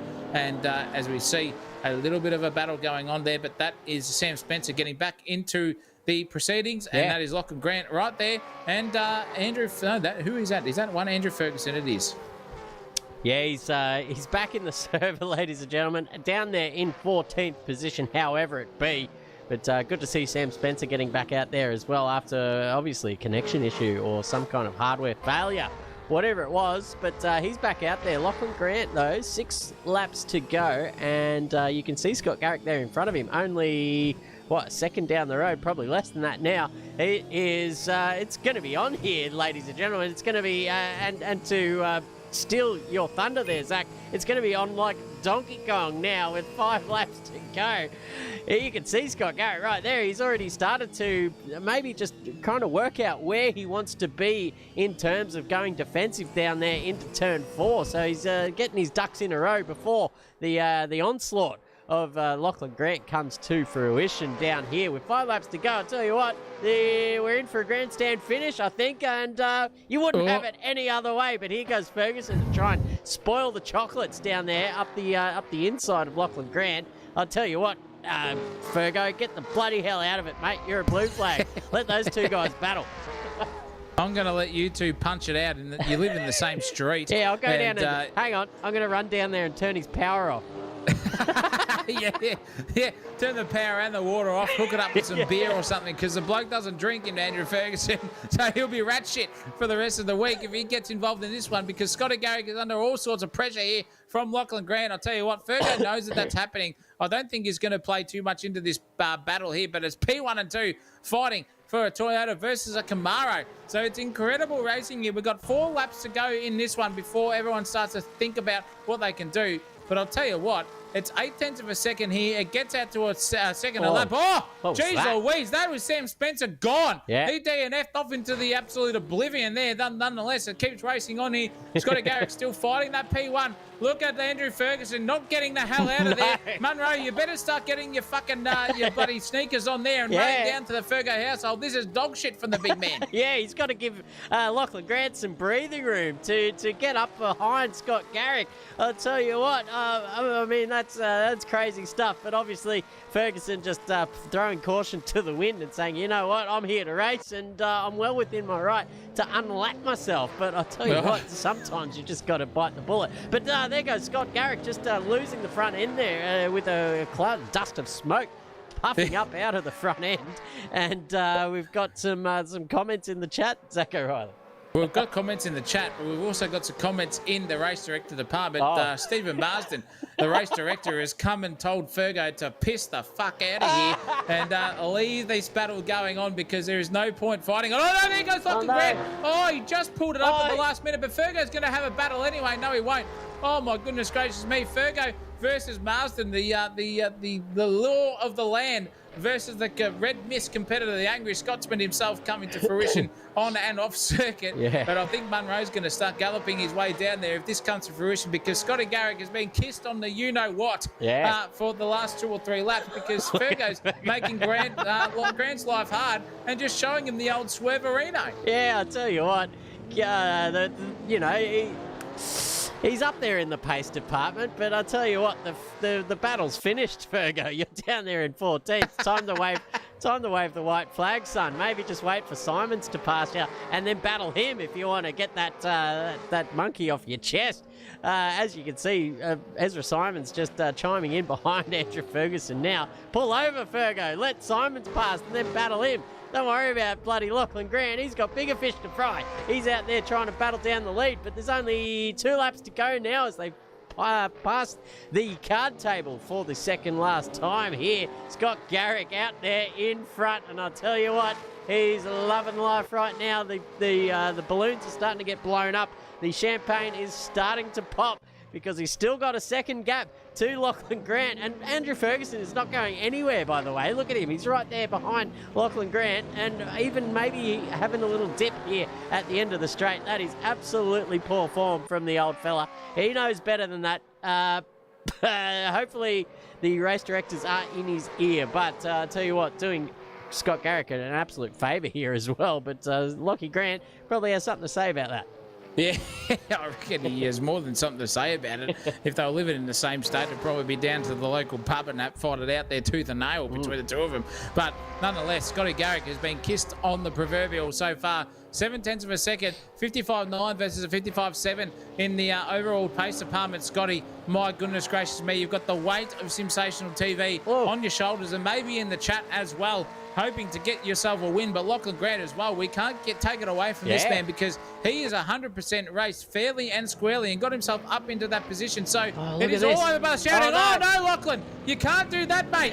You've got to keep yourself with wits about you as well. Holy mackerel, you've just given Scotty another 0.6 of a second that you didn't have to give him. Fergo doesn't give a rat's toss bag as well. He's defending behind. Here comes Matt Cotter as well involved in this one in the 3rd place. Now it's a matter of what we can do because I'll tell you what, he's going forward around the outside. Is Matt Cotter there too? Scotty Garrick and Lachlan Grant battle not over yet. Scotty's just got to keep it on the tarmac here for the last lap of the race. 2 and a bit tenths of a second. He's gapping here. P1 and 2 for the final stanza here, Christopher Munro. It's all yours to take it away here for the final time. Oh, in fact, that is the race finish. Get fucked. Absolutely fucked. Scotty Garrick wins it by 0.2 of a second over Lachlan Grant. Holy mackerel indeed. Matt Cotter comes through in 3rd place. McFadden in 4th place as well. Captain Kirk and Andre Elliott, a dead set photo finish there for those two on the timing tower department. Jesse Marshall gets it done in 7th place. McEwen in 8th, Mallow in 9th, and the Chefbra in 10th place. And it is 2 out of 3.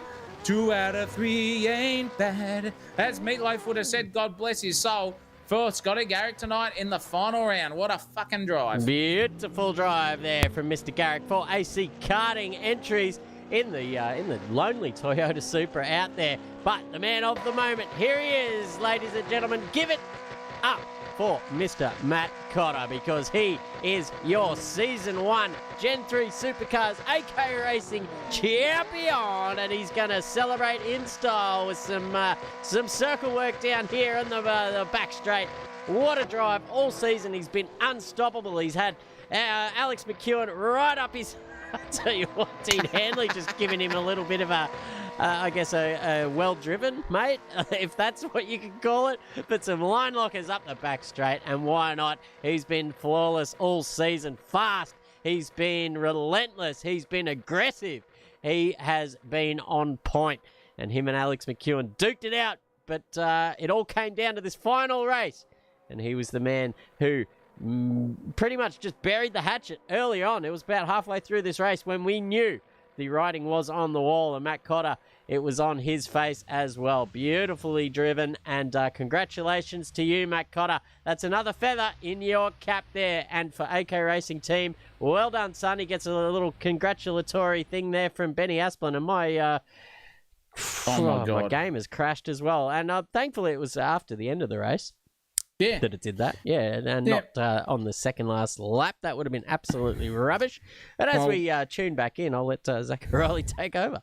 Well, bugger the AC just crashing on us. We're going to go down and get involved with these podium position getters and the race winners here because, holy mackerel, that was something to behold. We have Scotty Garrick, we have Lachlan Grant, and we have Matt Cotter in the chat as we speak. We'll get him dragged up there in a second, Christopher Munro. But what a race, ladies and gentlemen. What a season.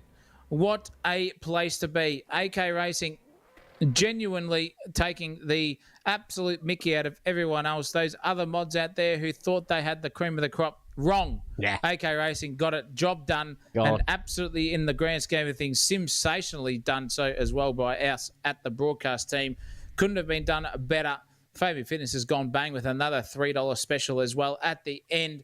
But Matt Cotter, this man on screen, is your champion, and he takes the chockies and literally takes the championship crown off one Alex McEwen. Who should we get into the post-race interviews? I reckon we get Scotty Garrick. I reckon we get Matt Cotter. And I think we get Alex McEwen as well. And the top 3 from tonight and the top 3 in the championship. We'll have a nice long chat after the race. Let's get them in there. You sort that out. I'll sort that out. You keep talking. Yep, absolutely. Let me just configure my my mumble because I haven't been in here for quite some time.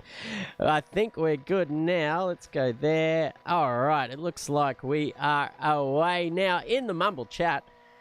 We've got Matt Cotter, we've got Scotty Garrett, we've got Alex McEwen. First of all, we have to say, what a race and what a turnout there for the final race of the season. Congratulations to Matt Cotter. We're going to talk to you first. Talk us through your season and what were your thoughts coming into this race? Were you confident? Were you thinking, oh, is it going to be a tough battle there between you and Alex McEwen?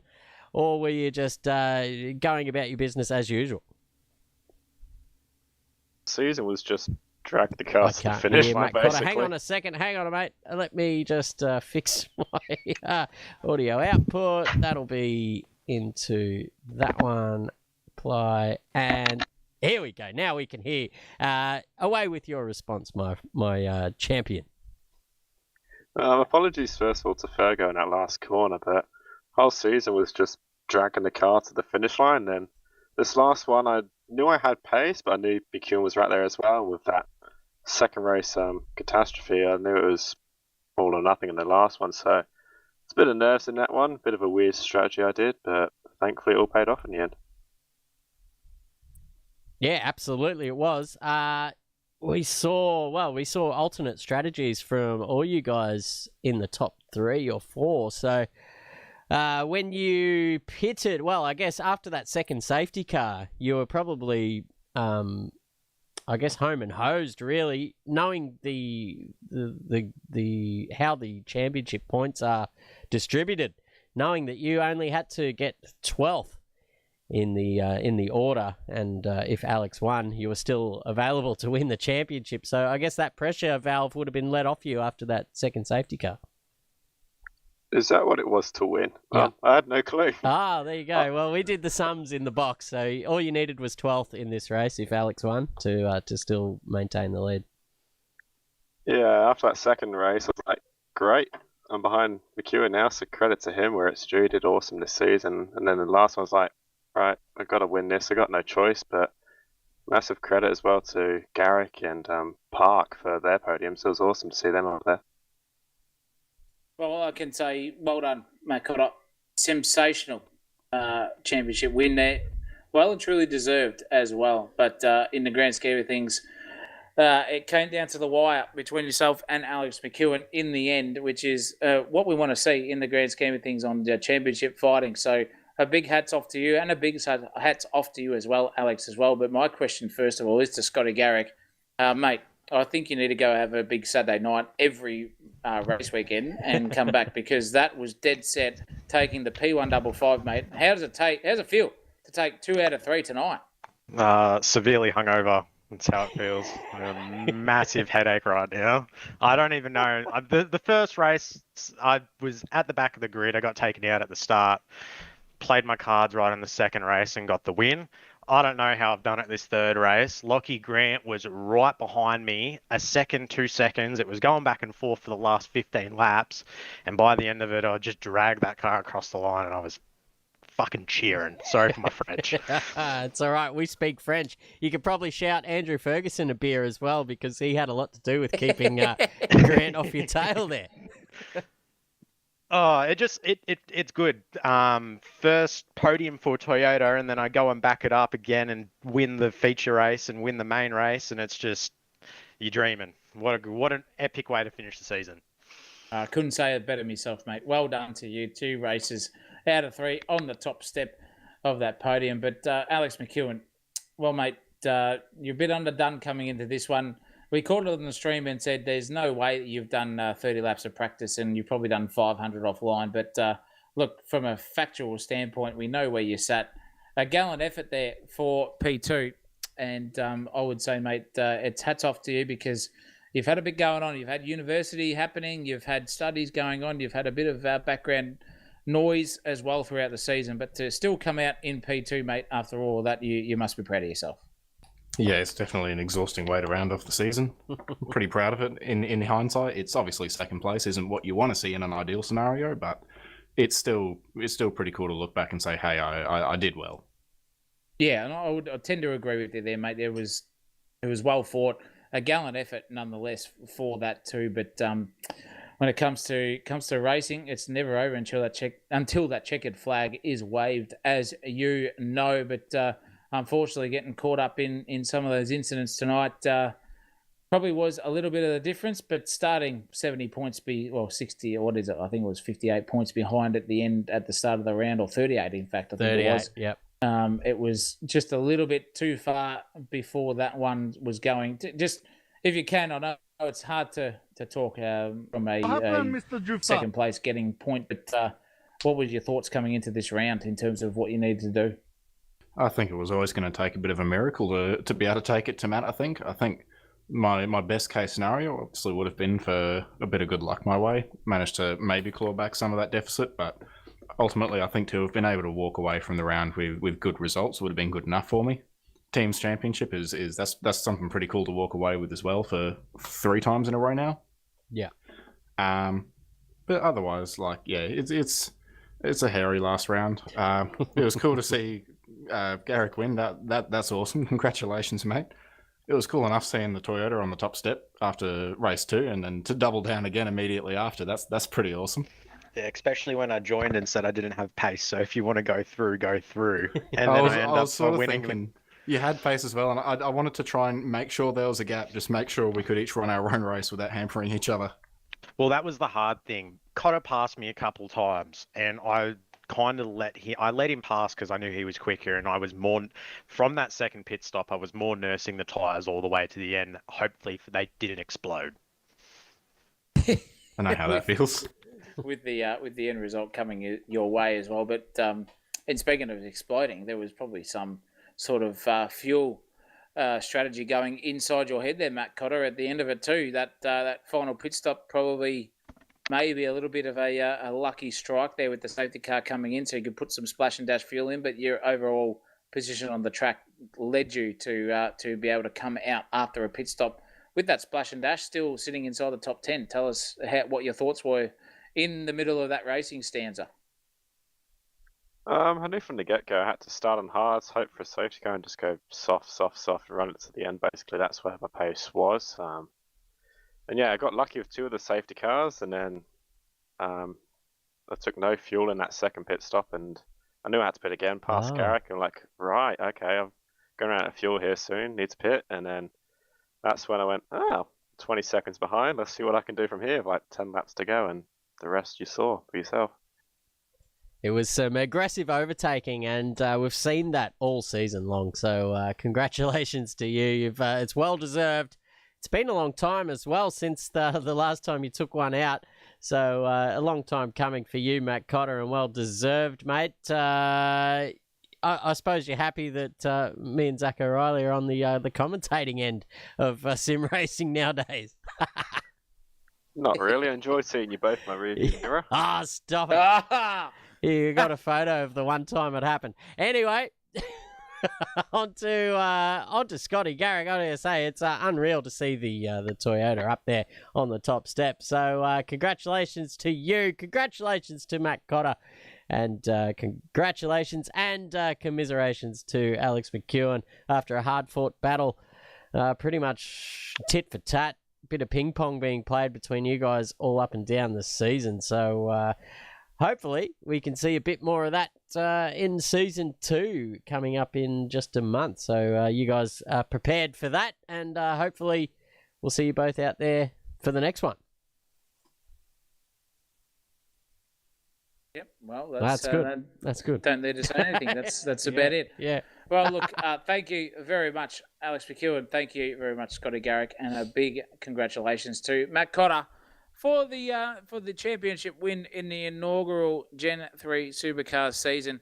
The next season is going to be something to behold, ladies and gentlemen, and races out there. So stick around for that. We're going to be all up in it. And the chat is going off. I'll just give a quick thank you there to Ron Marshall, Fabian Fitness, Ron Marshall by 2, Matt Munro as well. Gray Ward also in there. And Matt Munro again with another donation there as well. Your funding is appreciated, and we really appreciate that as well.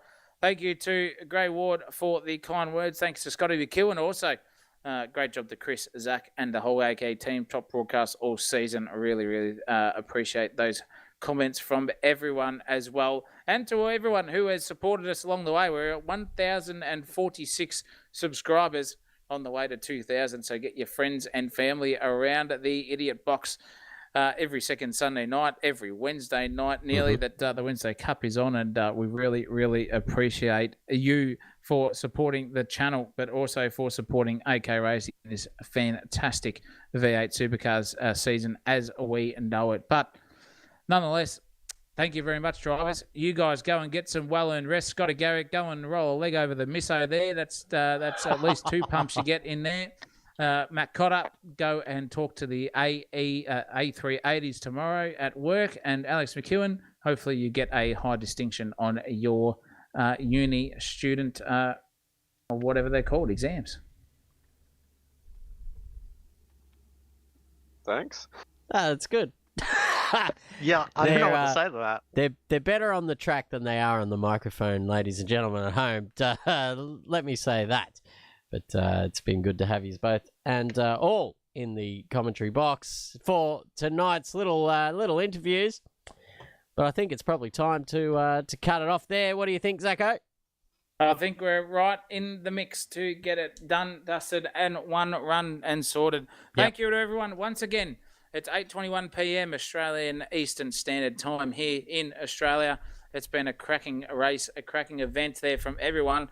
And what a way to finish off the season here at AK Racing's Gen 3 Supercars.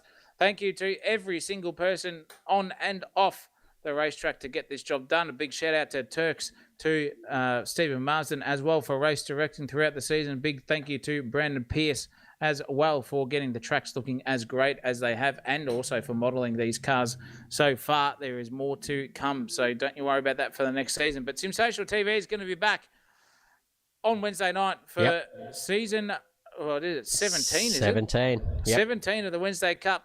It is going to be live there in the mythical Toyota racing cars there as well, so stick around for that. But for now, it is goodbye, good evening, and good night from everyone here in the commentary box. Christopher Munro puts the M in magnificent. I'm Zach O'Reilly. You're not.